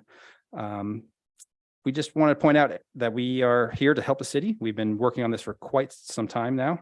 The level of service that was previously approved was based on, the level of traffic mitigation that was previously approved was based on level of service. Our current metric is vehicle miles traveled, and residential construction and residential development and residential land uses have consistently been the lowest vehicle miles traveled and the mildest at best impact upon the city. So again, I'll turn over for any comments to my city attorney, but we're here to answer any questions you may have. So Andrew. Thank you, Gordon. Mr. Mayor, honorable council members, my name is Andrew Fogg. I'm a land use attorney with Cox Castle and Nicholson. Candidly, I don't want to take a lot of your time. The city staff did an exhaustive staff report that I believe responded adequately to the appeal. We submitted a letter. There really has been no substantial evidence that's been submitted that there are going to be any increased significant environmental impacts or increases in previously identified significant environmental impacts. In fact, there can't have been previously identified significant impacts. Otherwise, you couldn't have had what's called a mitigated negative declaration or an MND. That is the standard upon which CEQA requires you to review. There has to be a significant impact for you to reopen CEQA. The city prepared and reviewed a addendum to that mitigated negative declaration that has been a publicly available document all the way along at the Planning Commission. It's available in the city's documents, and that evaluates the environmental impacts and finds that in fact they are less than what was previously analyzed. And the hydrology report, there's this connotation that this is a secret report. That's ridiculous. This is something that's been submitted to your professional staff. Your staff has reviewed it. Your Department of Engineering are qualified professionals. I just heard proclamations when the new, city oath was given about how great the staff is. We agree. They are an excellent staff. They do a great job, and they've reviewed this. If there were issues with that report, they would have flagged it. This is being done in order to ensure public health and safety, both in this community and beyond. Nothing's been hidden. Anyone could have requested it if they wanted to review it. It's available. It's been fully vetted. These homes are being, the homes have been reduced in order to modify these debris basins to make things safer. Everyone talks about greedy developers. If they were greedy developers, you'd think they would want to keep those 3 extra homes and not build these debris basins. Why is it in their interest to do this? They're doing it because Condition 61 said, submit hydrology reports. They did that. They looked at it when the final map was done, and they looked at it again. They're doing the right thing, and they complain about it. I think Ms. Teasdale was honest. What she really dislikes is there's traffic coming out of a road directly across from her house. That's the crux of the issue. She agrees. And so this is not about architectural plotting. This is not about 2-story homes. This is not about the reduction of 3 homes within the phasing plan. Those are the issues that are before you. That was what the Planning Commission approved. We haven't heard anything about any of that. We've heard all these extraneous comments about other things that your city staff says are time barred and are not the subject of the application. Let's stick to what's before us. What's before us are the things that the DPR application sought and what the Planning Commission approved. None of the issues raised have anything to do with that. This appeal should be eliminated and should be overruled. It's time barred, it's inappropriate. And one thing I will note is they complain about the Barranca widening. That has been, plans have been submitted, they've been approved, and bonds have been submitted to your city departments to have those construction works be done. They will be done either by the developer, or if the developer somehow doesn't perform, which I can't imagine because they're trying to build this tract, you have full protection because you've got the financial security in order to make sure those are done. So in our view, this should be a simple matter. This appeal should be denied, and we thank you for your time. Okay, thank you. Bring it back to council. Any questions for the applicant? Nope. Seeing none, I will go ahead and open the public comment period. Each speaker will have 3 minutes to step up to the podium, give us your name, and I'll start with Robert Graves.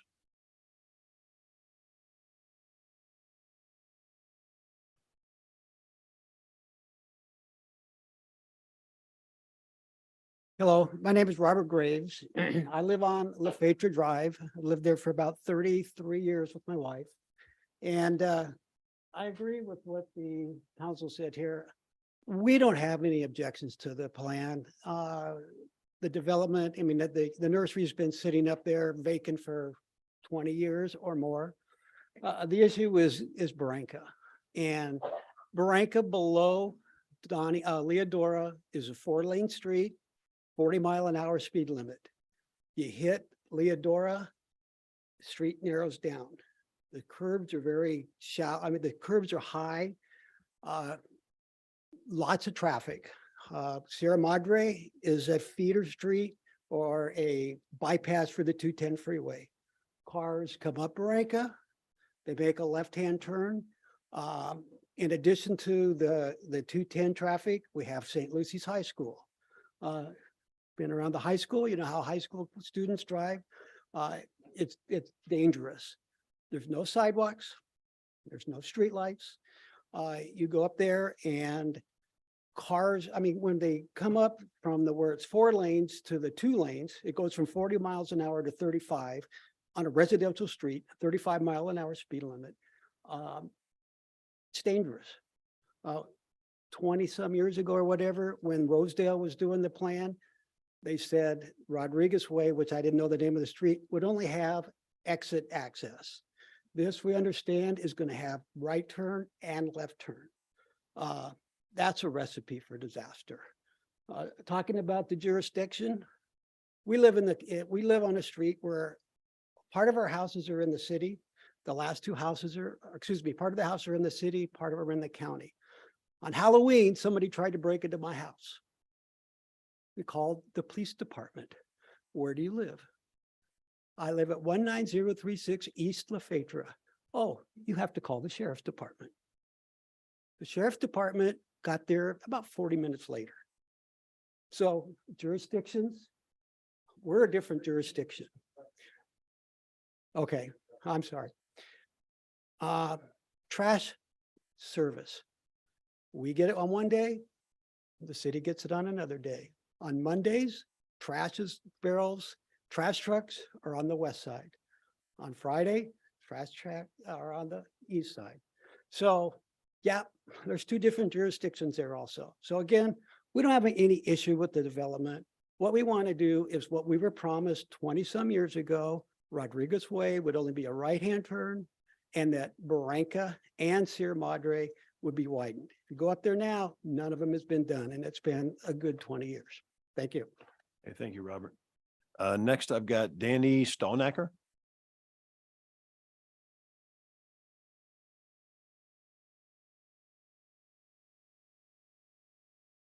Welcome, Danny. Thank you. Good evening, council. Thank you for having me. My name is Danny Stallnaker. I speak on behalf of the people of Glendora, especially those who live in the islands. In addition to what Robert has said, that it's a coming from St. Lucy's, I'm a St. Lucy's graduate, and I know how busy that intersection can get. My parents actually live on the corner of Barranca and Sierra Madre, and we don't fail to often see accidents happen there, even with the traffic that there is now. So given the thousands of people, tens of thousands of people that will be moving into those resident homes, it's going to add a lot of traffic. So I think like the light, or we propose like the light that they said, that's very important to add for people coming in and out of the residency. And in addition to that, I think we should be reconsidering the type of traffic that we have at the corner of Barranca and Sierra Madre. If you go half a mile west to Rosedale, they have a 35 mile an hour speed limit and roundabouts. And then traveling east, if you go for about 1.6 miles, when you get to Glendora Avenue, it's 35 miles an hour again. But there's that spurt in on Sierra Madre where it's 45 miles an hour. So people they pick up speed and they use it as a breezeway instead of the 210 freeway. That maybe putting a roundabout there could put a solution to the problem instead of causing more traffic for the residents. Yeah, thanks, guys. Thank you, Danny. Next, I've got a Stephen Delay.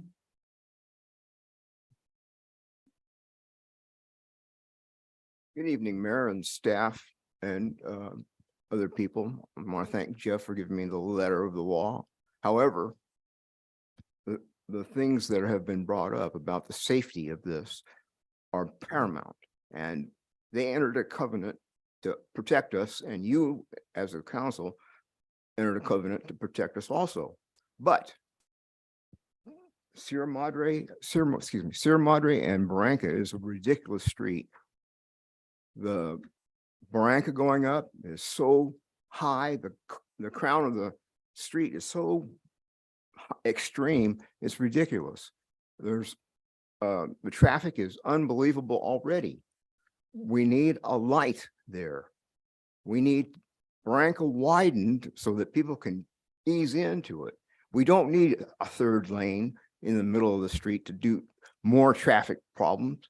We need either widen the street, make it one way, and to have a street like Rodriguez Way entering into Barranca already is ridiculous. It's dangerous. And that's really, from what I understand now, Barranca should have been widened before. It's on the map. Well, it's not. But at any rate, we expect to be safe. We expect to be not inconvenienced. We are longtime residents. We've been up there for a while, for a long time. And everything is odd up there. Everything. You know, it's the two people at the end of the street, they have a street light. They have sewers. We don't. Going out to Barranca from La Fetra, you look and you take you have to take a deep breath and peep around, ease out.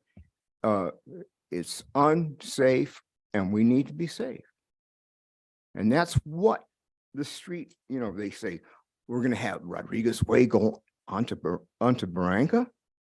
You know, it scares me already. I've been up there for 30 years, maybe, I don't know, somewhere in that neighborhood, but it's been dangerous the whole time. And time is when we get big, heavy rains, you can't get out. When St. Lucy's school's out there, you can't go anywhere. And it cost me a lot of time and aggravation. My neighbors need to be safe. We need to be safe. And that's what the issue is, safety. I don't want them to lose money. I want them to make money. It's good for everybody. But it's paramount for you guys to open this thing back up and give us some safety. Please. Thank you, Steve. That's it. Thank you. Okay, next up, I got Christopher Sutton. Oh, okay. And then Audrey Teasdale, we're done. Okay. Can we check to see if we have anybody on Zoom that like to make public comment? Right now, I am not showing anybody. If anybody on Zoom would like to speak, if you can please raise the icon hand. I don't have any, and I have no emails as well.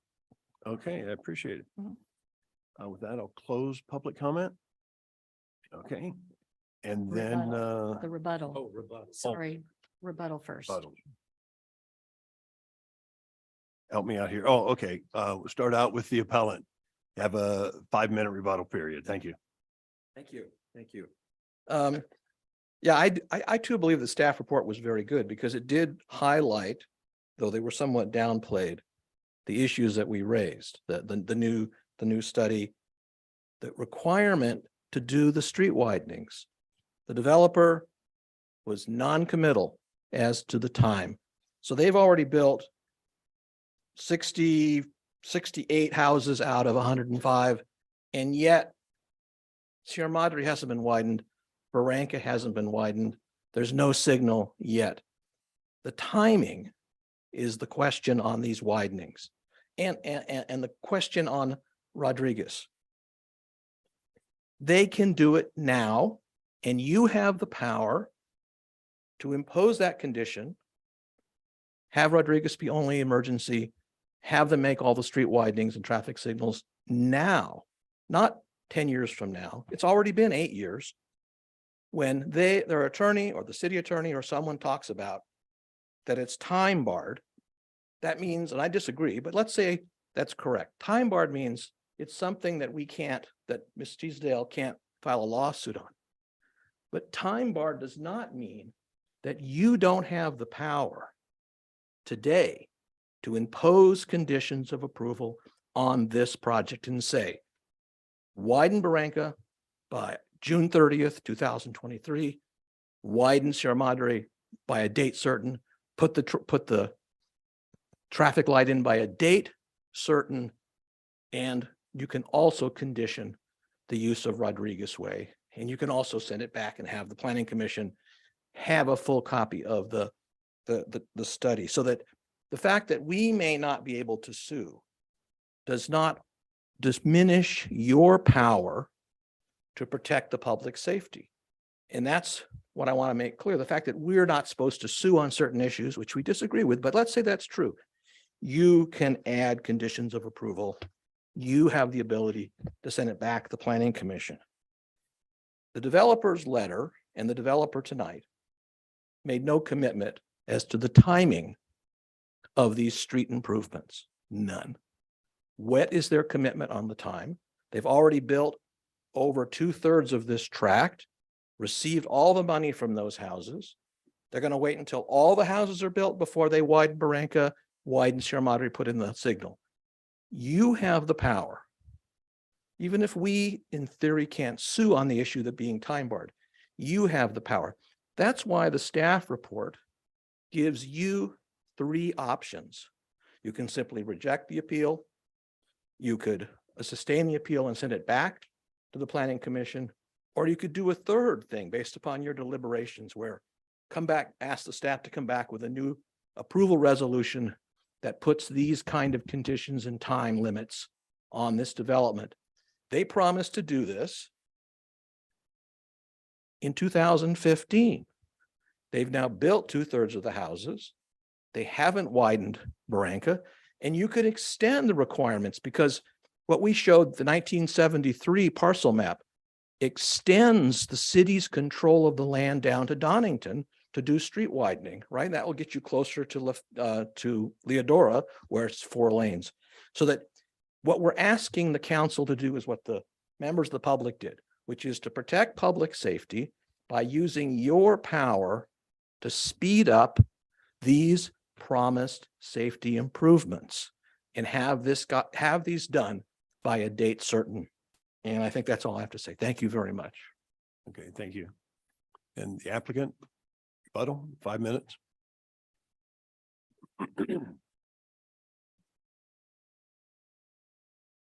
Thank you, Mayor and Council, and thank you everyone for your comments. I'm going to make a brief comment, then turn it over to my city attorney, to my attorney as well. Again, we wanted to make the point that number one, we have approved plans for Sierra Madre, and we have approved plans for street improvements along Barranca. Those items were not part of the planning commission decision and were not part of the appeal as we believe them to be. But to be a good partner with everyone, we're actually under construction now on all those improvements. We have poles that are being taken down by Edison. We have guy wires that are being moved. We have basins that are being built and dug. We have storm drain utilities and water utilities that are going underneath those lines. Again, we're already under construction on those. We're going to be, there's quite a bit of shoring and building up on Sierra Madre that we have to do to expand the road, and we've already begun that. This appeal has actually slowed us down by no more than 90+ days due to the fact that we cannot get our grading permits for the new basins and for the remaining grading that we'd have to do. Again, I do sympathize with the residents in the area. It is not an ideal or optimal situation on Barranca for a few short hours throughout the day. But again, we are widening the area that we have. We have dedicated the maximum amount of our property to the new road on Barranca. We are, again, adding a third lane on Sierra Madre. We are adding pedestrian access along Sierra Madre. We are adding significant improvements along the visual edge when you turn left or right onto Sierra Madre and Barranca. Again, per the approved traffic control plan, I think the Rodriguez Way traffic is being grossly overstated. I believe I heard someone say tens of thousands of new residents. We only have a maximum of 32 homes up there. We anticipate less than 3 people per home. That's about 90 people total. So that is, again, a minor impact, we believe, and that, again, the previously approved time barred traffic control plan and traffic control study, identifies that.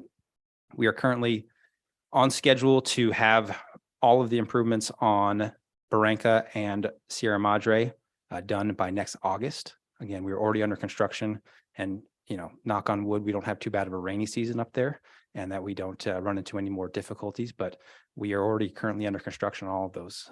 We were planning to do those all along. This is the last phase of our development. I understand folks' frustration with the long time that it has taken, but developing on the hillside is extremely difficult, and we've taken our time to do it right. So again, I'm gonna turn the remainder of the time over to Andrew here. I think Gordon made many of the points I wanted to make. This construction work is estimated to be done by August and before likely the first home is sold. Things are done in phases and sequences, and the work being done adjacent to basins and adjacent to roads is where the track is being constructed. It's all being done at once. It's under construction. As Gordon said, this appeal has actually delayed the delivery of those things by a few months, but they are up and going and doing the work. With regard to the street, I think that the general plan is very clear from what your city staff has said is the intent of this. There is a sphere of influence. You have planning control over the sphere of influence. It's within your ambit. The LAFCO anticipates that down the road, this will come into the city potentially. That would be the logical step if it was to go there. But this is not City of Azusa. This is not somewhere else. This is a part of your sphere of influence. And I think that that's an important distinction and an appropriate distinction that your city staff highlighted in the language of your general plan, where it prohibits connecting to cities.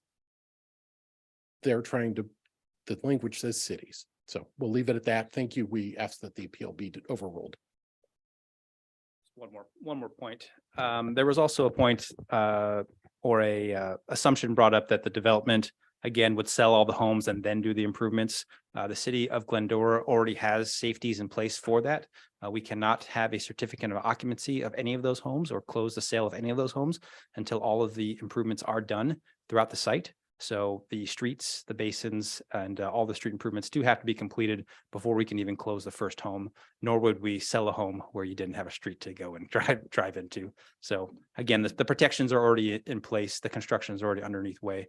I can stay with full certainty that construction is difficult. There's a lot of growing pains, but once we are done, the area will be improved significantly for both the new residents and the current residents of the area. Thank you. Appreciate it. Thank you.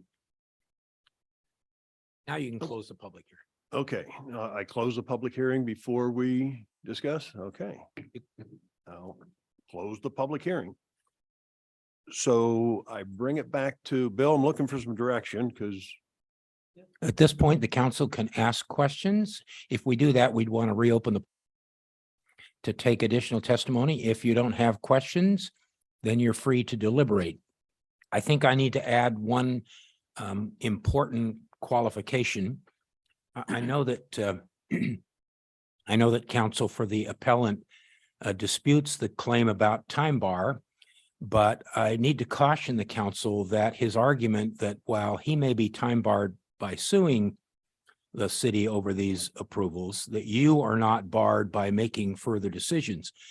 What he conveniently ignores is that the applicant, the developer, has certain rights, and the time bar that bars most of these arguments, all of these arguments on appeal, with the possible exception of whether a DPR was the appropriate mechanism, vests certain rights in the applicant. So while the appellant may not be able to sue us over these time bars, if the council acts in excess of its jurisdiction, you're exposed to claims from the developer. So I just want to caution you about that. okay, I appreciate it. So with that, I'll bring it back. David, you want to start? Comments? Thank you all for the well-found comments, and I have another, actually, two questions for the hired city minds. There's lots of legal minds here in the room, but I have to defer to the one that is retained by us for the first question. Could you kindly offer us a clarification once again on this jurisdiction discussion? Happy to do that. Let me swallow this last lifesaver. Sorry. So one of the concerns that staff has had, and we've consulted with staff and we concur with staff, is that a number of the issues raised here are not issues that were before the Planning Commission. The Planning Commission was only asked to do a few narrow things. And we've identified, staff's identified those in the staff report, and they've been reviewed with you tonight. I appreciate all the discussion about streets and Barranca and other streets. I think there are two responses that I've heard tonight. One, the developer says that construction is underway.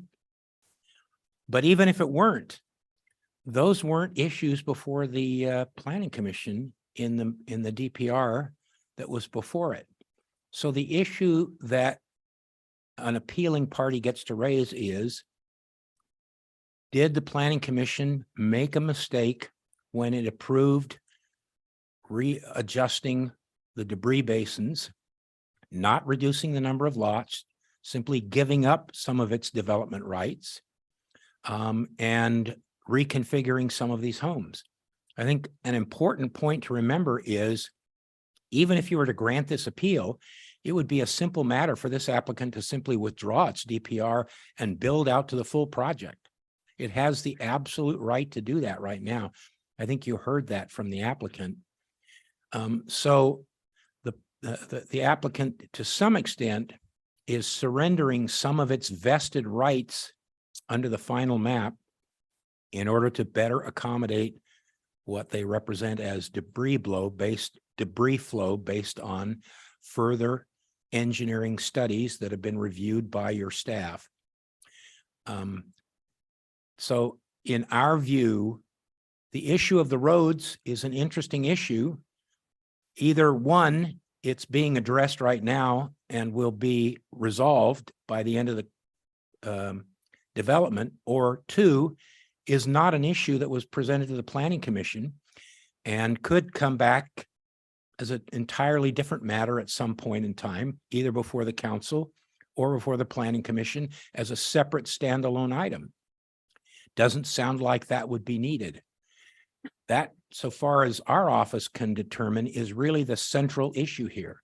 There is no real meaningful objection to any of the actions taken by the Planning Commission. So that's the essence of the bar. You don't get to use a narrow application to revisit what happened in 2010 and 2015. If that's the case, no developer would ever agree to do anything in any city if they knew 10 years later or more, their entire project could be opened up for reevaluation. They have rights that are vested. The final map vests those rights absolutely. And nothing we can do, we, the city of Glendora, can change any of those vested rights. The Planning Commission received and acted on a very narrow application. And the issue is there anything in this appeal that demonstrates the granting of that narrow application was an error? And that rests in your sound discretion. Thank you. You actually covered both questions I was going to ask you, so that helps. Because technically we are obligated to review the 2 points that were brought up at the Planning Commission review. And while there may be sound comments on other issues that go back 12 years ago, unfortunately, perhaps that's not our discussion this evening. I think that's staff's view, and we concur in staff's view, yes. Okay, thank you. I do have a hydrology question for maybe Mr. Nichols. The 2 new basins, and actually the third basin that's been in the plan ever since, and let's reopen the public thank hearing you. just for a minute. I'll reopen the public hearing at this point. Thank you. Understanding water flows downhill, so I know where it comes from. It's going to come up on the north side of Sierra Madre. How is it going to be introduced into these 2 new and 1 previously planned debris basin? Yeah, this is on. Okay. The new locations of the debris basins will actually capture the flow significantly better. We originally had designed it to pull it down Yucca Ridge and then along Sierra Madre to the larger basin F. But by moving the basins up to the corner, that's really where all of our flows come from, mainly Sierra Madre. So there are 2 downspouts essentially on Yucca Ridge and Sierra Madre that will feed those debris basins. And those debris basins are also connected to the LA County storm drain system, where all of those flows will be mitigated and slowed down and then gently put into the LA County storm drain system. So a gutter and diversion downspout system along Sierra Madre will direct it. And yeah, essentially the Sierra Madre curb itself and the existing Sierra Madre will funnel it down right there to the corner where it's really, we've looked at it, and that's where it's at. And so that's where we want to capture it. Also too, this debris basins that we are designing currently now are concrete on all sides, including a concrete bottom, which is a significant improvement upon the former design, which was dirt bottom and some shot concrete on the sides. That's will provide a significant amount of lower maintenance cost and improved performance. So we are, again, making that financial commitment to build better, bigger, stronger basins in the correct locations that will capture more flow, but then also in turn have lower maintenance costs for the HOA, which ultimately will be maintaining them. The HOA also has in their budget an operating cost to maintain them. well, I hope the debris basins never see a need to be utilized, but I happen to live where there's 2 storm drains on a north-south street. The upper one, water all the time. Until 2014, the southern one never got water, never even got wet during the rain. Until the Colby fire events, and then we got impacted. So anyway, hope you never have to utilize those, but it's a good idea. Looking at the 2 items that were discussed in the plan development review for the Planning Commission, I see a reduction in homes, not lots, as an impact to the developer. I don't see the other item of changing home size or elevations, 2-story homes being an issue. And I find it very difficult to uphold an appeal for those 2 items as they stand. Many of the other items that were discussed, I'm not saying they're not valid, but that was a 12-year-old discussion, and I sat in this room during many of those discussions. I'm a little surprised, and I'm going to be the bearer of bad news, folks. I don't believe there's going to be a traffic signal at Sierra Madre and Barranca. Doesn't mean I agree with that, but I don't think the county has chosen to honor that, even though we might have requested that at one point in the last 12 years. I think the decision is they're not changing the control of that intersection. The developer is going to improve the intersection from what it is today. There's no doubt it's difficult, but I don't think it's going to get the traffic signals that we all think may be coming. If I'm wrong, somebody please verify that, but again, I guess we have to respect the developer and not go back and penalize them all the way through their project, or they may have no reason to want to do anything, make this development. So, Appreciate that. I don't know. I did want to make one comment regarding that. Our development, again, the 32 remaining homes that we're proposing on the north track have 2 points of access, one that feeds out to Yucca Ridge, and then one on Rodriguez Way that feeds out to Barranca. We also have an emergency access in the middle of the track from the street that comes up. The assumptions or the boogie or the scare tactics of what's been happening, the traffic flow will be extremely low. If folks want to make a left turn out onto Barranca, they're going to find it very quickly. That's not the greatest place to go that. And then they will simply go a couple hundred feet and go onto Yucca Ridge. I mean, honestly, so that's my general interpretation. Again, we have 2 points of access. We are not flooding all of the homes onto Rodriguez Way. We have a secondary point of access that will be opened onto Yucca Ridge. So again, we're mitigating as best as we possibly can. Thank you. I unfortunately don't see this vehicle right here as the mechanism to go back and find the right thing. Agreed. If you want to do that. I think we have to look at the points of what was presented but from the planning commission, and I don't see that we have the ability to change that. Great. Okay. Thank you. Thank you. Before I close the public hearing again, can I ask if Karen or Mendel, if you have any questions of either the applicant or the appellant? I had a couple of questions, but they've been answered. So. Okay, then I'll go ahead and close the public hearing. And Karen? No, I would concur with Councilmember Friedendahl that in the terms of what the Planning Commission had decided, those items are not the ones for debate right now. So I would not see any reason to change what the Planning Commission has done because it doesn't address some of the other issues that have been raised tonight. Okay, appreciate it. Mendel? Yes, and I would agree with what has just been said by both Karen and David. And I just want to say thank you to the citizens that came and expressed their thoughts.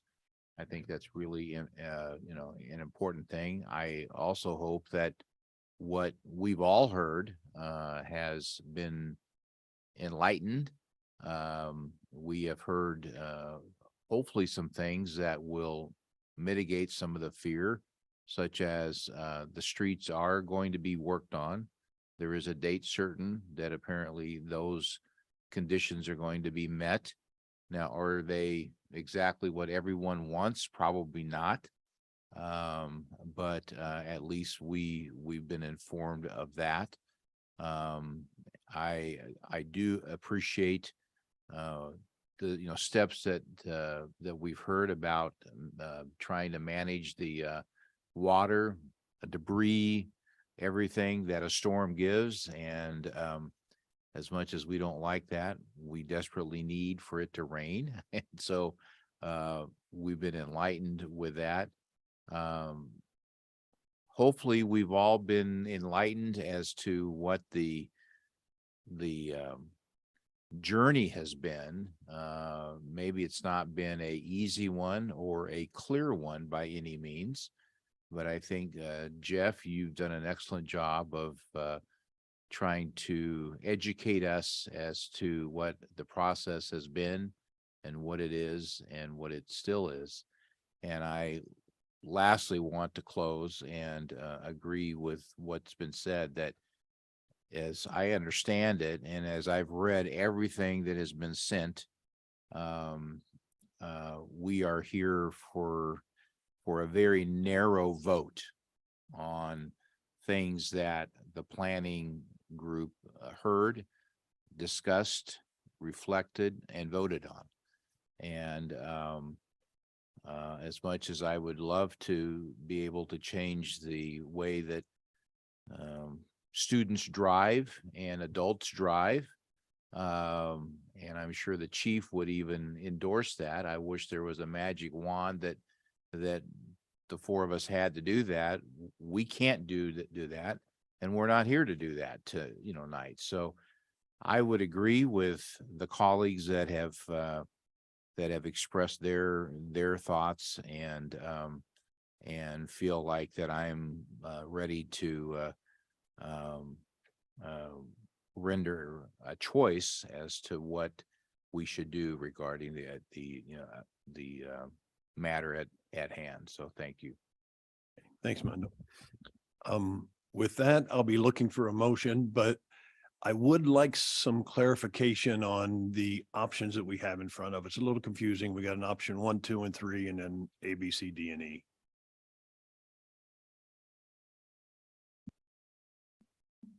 Okay. Bill Jeff, you're- looked at me. I'm the junior Okay. city attorney. So option 1 would be to override the appeal straight out. So it's just straight up decision and to adopt a resolution overriding the appeal. Option 2 would be to adopt a resolution sustaining the appeal and direct the planning commission to reconsider the item. And option 3 would also be to sustain the appeal, giving staff specific direction to come back to the city council with some modified decision to the commission. And then fourth, the request to waive fees in excess of $2,000 associated with the appeal. Okay, I'm still a little unclear. We've got So under so option i- 1, we i- If the council is of a mind to overrule the appeal, then you would move with your motion would be to adopt options 1A and B and waive the further, what was that, option 4? Fees in Yeah, excess yes, over the option D, yes. 2,000 So it would be deposit. a motion to adopt options 1A and B and option 4. Okay, so I'm looking for a motion. I will so move that we adopt option 1 Okay. to overrule the appeal and accept option 4 to waive the excess fees beyond the appellate filing fee. Do I have a And I second? will second that. Perfect. So we have a motion by Councilmember Freendall, second by Councilmember Davis for option 1. And for the record, I will read this. Is to adopt a city council resolution entitled "A Resolution of the City Council of the City of Glendora, County of Los Angeles, overruling the appeal of Ms. Tisdale and affirming the decision of the Planning Commission approving resolution number PC 2022-11, Development Plan Review PLN 22-0016, approving two-story residential construction, architectural and plotting changes to homes proposed from construction in tract 66608, phases 17 through 21, and model build out and MBO, and home proposed for tract 66609, phases 22 Meyer Lane, and to eliminate 3 homes from the development phases plan, and affirm and adopt the Planning Commission's findings that the California Environmental Quality Act, CEQA, Migrated Negative Declaration, MND, was prepared for the Monrovia Nursery specific plan and tract numbers 66608 and 66609, and adopted by the Glendora City Council on December 14, 2010, and independently adopt the addendum to the project CEQA notice of declaration based upon the findings that no further environmental documentations is required for this project, as there is no substantial evidence of information or changes as articulated under CEQA guidelines 15162 that would require the preparation of a subsequent MDN, and I didn't catch the last portion. And then the option 4, which was to waive fees in excess of the 2,000 Okay, so we have, dollar deposit. so I will call for an oral roll call vote. Councilmember Alowis has recused himself, so Councilmember Davis, Yes. Councilmember Freendall, Yes. Mayor Pro Tem Thompson, Yes. Mayor Boyer, Yes. motion carries 4-0 with 1 abstention. Okay. Thank you, everybody. Oh.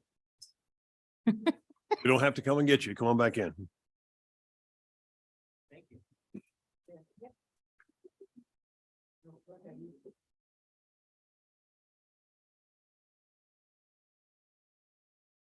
Give everybody a second here.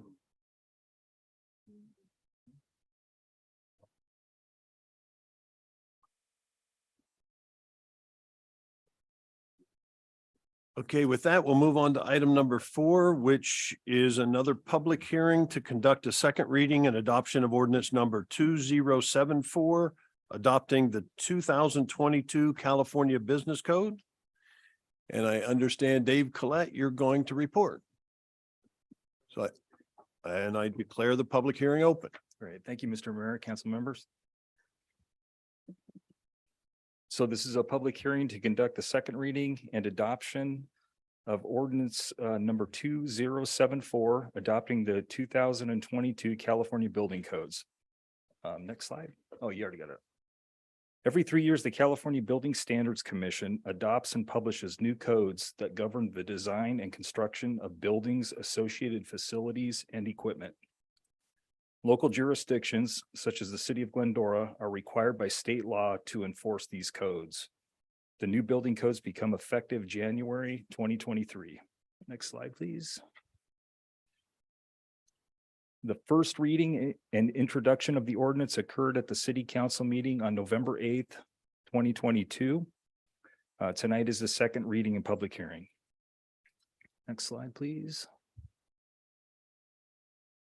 So staff's recommendations are that the city council, number 1, adopt on second reading an ordinance entitled "An Ordinance of the City of Glendora, California, adopting the 2022 editions of the California Fire Code, California Building Code, California Existing Building Code, California Historical Building Code, California Mechanical Code, California Plumbing Code, California Electrical Code, California Residential Code, California Green Building Standards Code, and California Energy Code, including selected dependencies thereto, by reading of the title only and waiving further reading." And number 2, direct the preparation of a summary of ordinance for publication pursuant to Government Code Section 36933 and Resolution CC 2018-40. This concludes my presentation. Thank you. Thanks, Dave. With that, I'll go ahead and open public comment on this hearing. Do we have any public comment cards? I have received none, and if anybody in public or in the Zoom would like to speak, if they can click on the raise hand. I see none, and I have no emails. Okay, is there any members of the audience wishing to speak? I will close public comment and bring it back to council for any questions. Michael? You're good? Karen? Oh, David? I have none. Thank you. Okay. Then I'm looking for a motion. Also move to approve. I will second. Okay. Love it. So this one, I have a motion by Councilmember Davis, seconded by Mayor Pro Tem Thompson. I will now conduct an oral roll call vote. Councilmember Ellis, Yes. Councilmember Davis, Yes. Councilmember Freendall, Yes. Mayor Pro Tem Thompson, Yes. and Mayor Boyer. Yes. Motion carries 5-0. Thank you. Thank you. Okay. Got a lot of notes. Moving on, to item number 5. Oh, I gotta close public hearing. Close the public hearing. Open the next public hearing. Okay, now I'm gonna move it over here further. Item number 5 is another public hearing to consider resolution approving the general plan housing element 2021 to 2029 for compliance with the 6th cycle regional housing needs assessment. Thank you, Jeff. thank you, Mr. Mayor. Hey, now, can you make this as quick as Dave did? He did a great job. I will speed this up. In the spirit of the holidays, of course.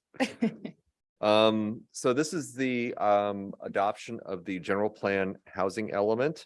Every city must demonstrate compliance with the regional housing needs assessment. And is required to update their housing element on a regular basis. We're currently in the 6th cycle update covering the years 2021 through 2029. Just a recap of the primary or the main crux of adopting a housing element is to meet the city's fair share of housing and plan for that fair share of housing. And for comparison, there's a graph showing the 5th cycle of the housing element and an allocation of 686 units that we had to plan for, and the current cycle, which is over 2,000 units. So quite a big change between the 5th and 6th cycle in terms of planning for the city's fair share of housing. Recap the process. This has been a 2-year project kicking off in November of 2020. We held 2 planning commission workshops on the sites inventory and other elements of the housing element update on April 6th and May 4th, 2021. And then following 2 city council workshops on June 3rd and August 24th of 2021. We then followed up with submitting the draft housing amendment to the state of California. This is the only element of the general plan that must be approved by the state, and it's the Department of Housing and Community Development that has that responsibilities for cities in the state of California.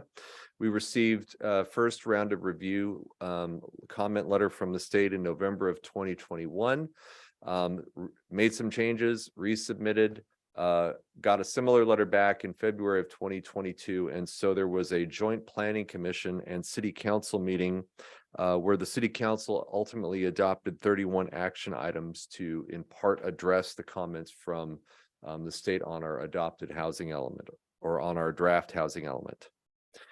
Those comments that the council discussed and addressed included constraints on the development of housing sites because the city's sites are all infill sites, meaning you have to buy, demolish, clear a site. We don't have green fields that can be acres and acres of land that can be developed. There's always, which creates a barrier to correct inconsistencies with state law. The city also committed to doing rezoning to increase density along Route 66 and Arrow Highway, and again to implement 31 action items primarily oriented to facilitate housing development and remove local barriers to housing development. Follow-up projects, again, we're going to be moving forward with the rezoning, doing a bunch of things to remove regulatory barriers to housing, including process streamlining and revising our codes to be more consistent with state law and easier to get through for development, and also to pursue affordable housing development. Currently, we've already started and done an RFP, and we're going to be bringing to you in the next month or so a update to the city's safety element of the general plan, as well as adding an environmental justice element. Those are things related to the housing element that we have to do. Because we're updating the housing element, we're starting a project right now to adopt objective design guidelines and also make a number of zoning code amendments. So with this, what the process is this is a recommendation to adopt a negative declaration and to adopt a resolution approving the updated amended housing element for the 6th cycle and direct me to submit it to the state. Lastly, I would add that the resolution allows staff to make minor technical changes to the housing element as required by HCD for certification. So just to let you know, the state, our reviewer has reviewed this draft housing element and has given us a verbal high sign that this will be certified by the state. And so this is the next step in that process, is to adopt it and send it into the state for certification, which we hope we've been promised that it will be on a short review, not a normal 60-day review. So I expect that we should have a happy new year and a certified housing element in January of 23. And that concludes my report. Okay. Thanks, Jeff. With that, I'll open public comment. Do we have any public comment cards? I have received none, and if anybody on Zoom would like to speak, if you can please click on the raise icon. We have none, and I have no emails as well. Okay, I appreciate it. Well, I'll go ahead and close public comment and bring it back to council for any questions. You kept it short last time. Go for it. Jeff, thank you so much for all the hard work that you've done. I know this was a tough cycle to go through. So thank you and your staff for everything you've done. And also the planning commission for their joint meeting that we had, as well as council. I think everyone did the heavy lifting to make this happen. And I'm really gratefully appreciative. Unfortunately, we're pressured by the state of California to do these things. So it's not necessarily on our own volition. How long do you think it'll take us to do all the rezoning?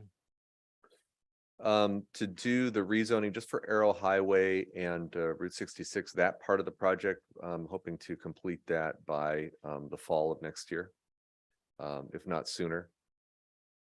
Is there any other segments that we have to approve as well? Yeah, there are a number of other projects. The total sort of package of projects that we've agreed to take on, it's going to occur over a 2-year period. Is what we've committed to do All right. within. Thank you very much. And thank you again for all your hard work. Yeah, Karen? Nope, David? Thank you, Jeff and staff, and don't charge the state element of working, against the city timetable. No, I'm teasing. Great job. Thank you. Appreciate it. And this is good news. So thank you. Kendall? Mayor, yeah, just real quick, I want to add my thanks. And I also want to inform folks that the Chamber Board and LRC have been deeply engaged in this. A lot of people don't know who those groups are. They obviously know Joe, the Chamber Board, the bosses that he has.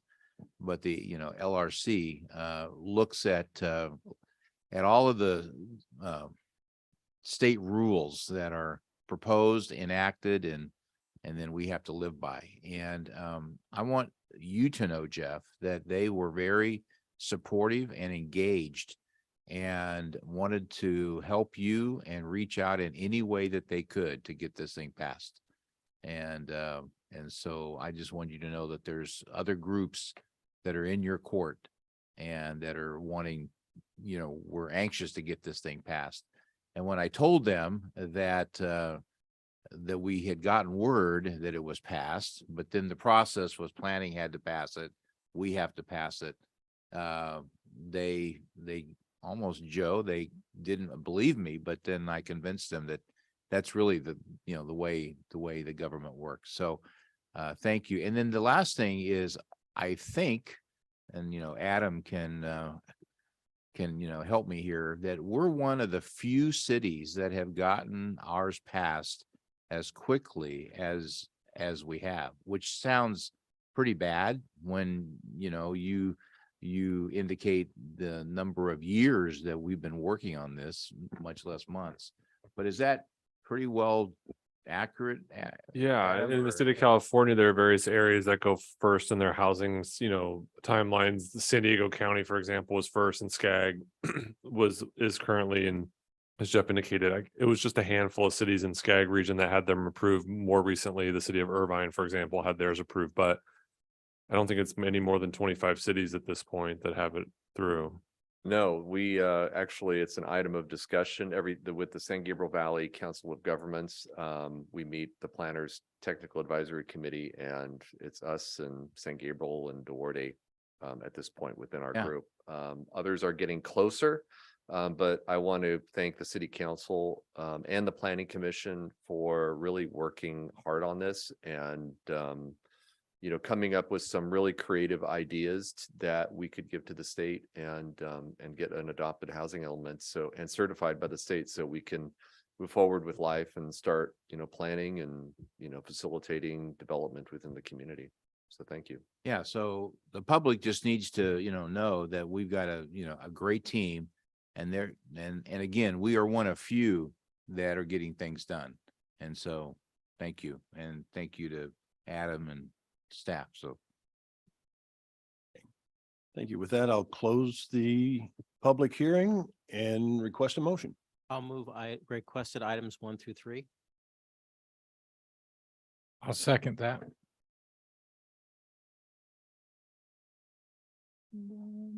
Perfect. So then we have a motion by Councilmember Alves, second by Councilmember Freendall. I will conduct an oral roll call vote. Councilmember Alves, Yes. Councilmember Davis, Yes. Councilmember Freendall, Yes. Mayor Pro Tem Thompson, Yes. Mayor Boyer. Yes. Motion carries 5-0. Okay, thank you. Well, 9:30 and we get to the consent calendar finally, so. But next up's our consent calendar. Items on the consent calendar be enacted by one motion without individual discussion unless any council members want to discuss or would like to pull anything. Would anyone like to poll any items on the consent calendar? Make a motion to approve items 6 through 14. I'll second that. Mr. Mayor, I'd like to make an acknowledgement that number 14 is a wonderful thing. It's the Glendora Public Library Friends Foundation has granted a huge amount of money to the operation of our city library, $428,000 and some light change. That's not something to just consent over. Thank you to the Yes. Glendora Public Library Friends Foundation. Okay, Janice got a big smile on her face. All right, so we have a Motion. motion by Councilmember Davis, seconded by Councilmember Alves. I will now conduct an oral roll call vote. Councilmember Alves, Yes. Councilmember Davis, Yes. Councilmember Freendall, Yes. Mayor Pro Tem Thompson, Yes. Mayor Boyer. Yes. Motion carries 5-0.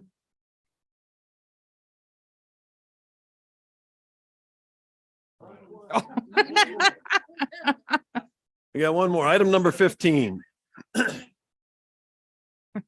Approve changes to compensation and benefits for the Glendora Management Association, executive staff and city manager.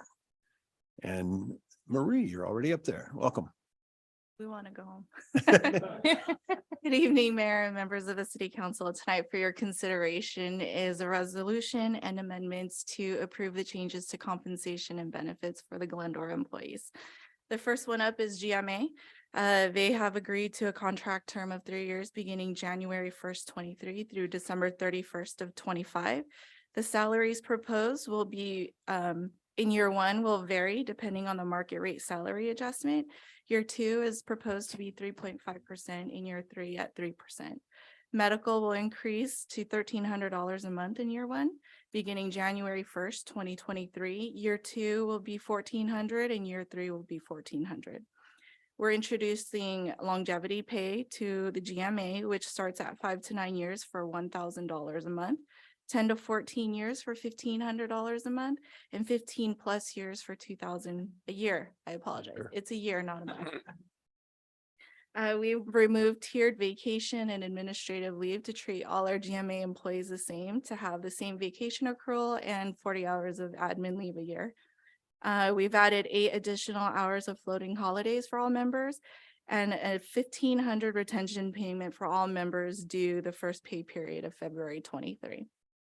For executive managers, that's directors as well as the assistant city manager, salaries are proposed to increase effective July 1 of 23, 4%, year two, 3.5%, and year three, 3%. Medical will increase effective January 1st to $2,000 per month. Administrative leave will increase from 24 hours to 40 hours a year, 8 hours of floating holiday, and we are putting a cap on the executive bonus at $10,000. On November 8th, the City Council conducted the city manager's annual performance evaluation and reviewed the salary and benefits and agreed on the following terms. The contract term to expire June 30th of 2027. So Adam's stuck here for a while. Salary increase beginning January 1st, 23 to be 5%, year two, 4%, and year three, 3%. Medical beginning January 1st to be equivalent to the premium Kaiser family plan, and it's currently in the amount of $2,021 per month. Administrative leave in the amount of 80 hours. He currently has 40. Vacation leave cap increased from 160 to 180. And a wellness benefit for $1,000 annually. And lastly, we have AFSCME. They have agreed to a contract term from February 1st, 2023 through January 31st, 2026. Year one in salaries will begin July 1st, and it'll be variable depending on the market rate adjustment. Year two, 3.5%, and year three at 3%. Longevity, again, same as GMA, 5 to 9 years for $1,000, 10 to 14 is $1,500 a year, and 15 plus for $2,000 a year. We've removed the tiered vacation accruals for all members. They get 8 additional hours of floating holiday. A uniform allowance for non-sworn positions in the police department will increase from $500 to $650 a year. Minimum call-out pay for public works assigned employees will increase from 1 hour to 2. A 5% shift differential pay for employees who actually work the graveyard shift from 5:30 PM to 5:30 AM. Public work certificates will increase from $50 to $80 with a maximum of 2 certificates per year, and a $2,000 retention payment for all members employed at the time of adoption due in the first pay period of February. So our recommendation is that the city council adopt a resolution approving a 2023 through 2025 MOU with the Glendora Management Association, a resolution approving an amendment to the executive management benefit schedule, approve amendment number 6 to the city manager's employment agreement, and adopt a resolution approving a tentative agreement between the American Federation of State, County, and Municipal Employees, Local 3915, for a 3-year term of February 1st, 23 through January 31st, 2026. That concludes my presentation. Okay, thank you, Marie. Bring it back to council. Any questions, David? No, thank you. And thank you to all the negotiating teams and the negotiating partners for their cooperation and keeping us in good order. Appreciate the help. Karen? Just Mr. Nelson. Okay, Michael? No, I mean, I'm amazed. You guys got a lot accomplished in a short amount of time, to you and your staff, Marie, and to Adam, and everything that you've done. You've gotten all these accomplished in a short amount of time. And it's a great Christmas present for all of us, not only just us up here, but also our staff as well. I'm ready to make a motion to recommend 1 through 5. You can second my motion. Mendo, do you have an opinion on anything? I want to support everything, and I just want to say to our staff, we really appreciate each and every one of you. Keep up the, excellent work. Thank you. Okay, with that, we have a motion by Councilmember Davis. And a second. Second by Councilmember- Friedendahl. Yeah, you're too late. You go on. All right, so we have a motion by Councilmember Davis Some eggnog. and second by Councilmember Friedendahl. I will now conduct an oral roll call vote. Councilmember Ellis, Yes. Councilmember Davis, Yes. I'm Councilmember invisible Friedendahl? tonight. Yes. I called you first. Mayor Pro Tem Thompson Yes. and Mayor Boyer. Yes, Motion carries 5-0. just real quick, the vote's not up for us to vote. How's If that? you need that, there you go. Okay. Okay, well, does that get us out of here? I guess it's pretty close. Okay. Anybody have any last comments? I just want to wish everyone a Merry Christmas and Happy New Year. Enjoy your family. Enjoy this time together. It's invaluable. Karen? Just Merry Christmas, Happy New Year. You're not going to second that? David? Yes, I have one. I would like to ask that we agendize for a discussion as we look at reorganization of committees and assignments going into next month. The city's continued membership and involvement with the California Cities or League of California Cities, and ask staff what their value is to that membership as we make a determination, should we continue that membership? Frankly, I think their agenda is not what their mission statement is. And I'd like to just look at that and give it a look. And see where we want to go with that. I would just add with that, Councilman, I think with that, we have 3 council members that have made that inquiry, so we're happy to bring that back to you for consideration when we do our January meeting as well.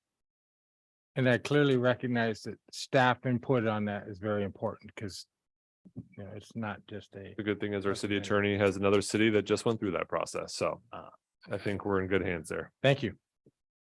Okay, Adam? Bill? Happy holidays, everyone. Really appreciate the support for staff. I know when the city council adopted their 3-year strategic plan, they put employees as one of their top priorities, if not the top priority, and the investment the council has agreed to make and its staff of all levels, from sworn to non-sworn, every level of the organization has been commented, not just to myself, but staff across the organization. It's a difficult world out there. We understand that employees have a lot of places to go. Our employees do an amazing job and we're super thankful to them. On a personal note, really appreciate my continued tenure here. And for a period of time, I know my children are excited and my family's excited to be here. And so happy holidays to each and every one of you and everyone out there. And the Glendora report came out and read about some of the activities and accomplishments. And we just appreciate, especially the staff level, the support of the city council. Thank you. Thanks, Adam. Bill? Merry Christmas, Happy Hanukkah, Happy Kwanzaa. Okay, anybody else? Okay, with that, I would like to adjourn tonight's meeting in memory of Joan Holiday. And I am sure if she was here with us, which she is in spirit, she would join me in wishing everybody a very Merry Christmas. We're adjourned. Hey, cookies.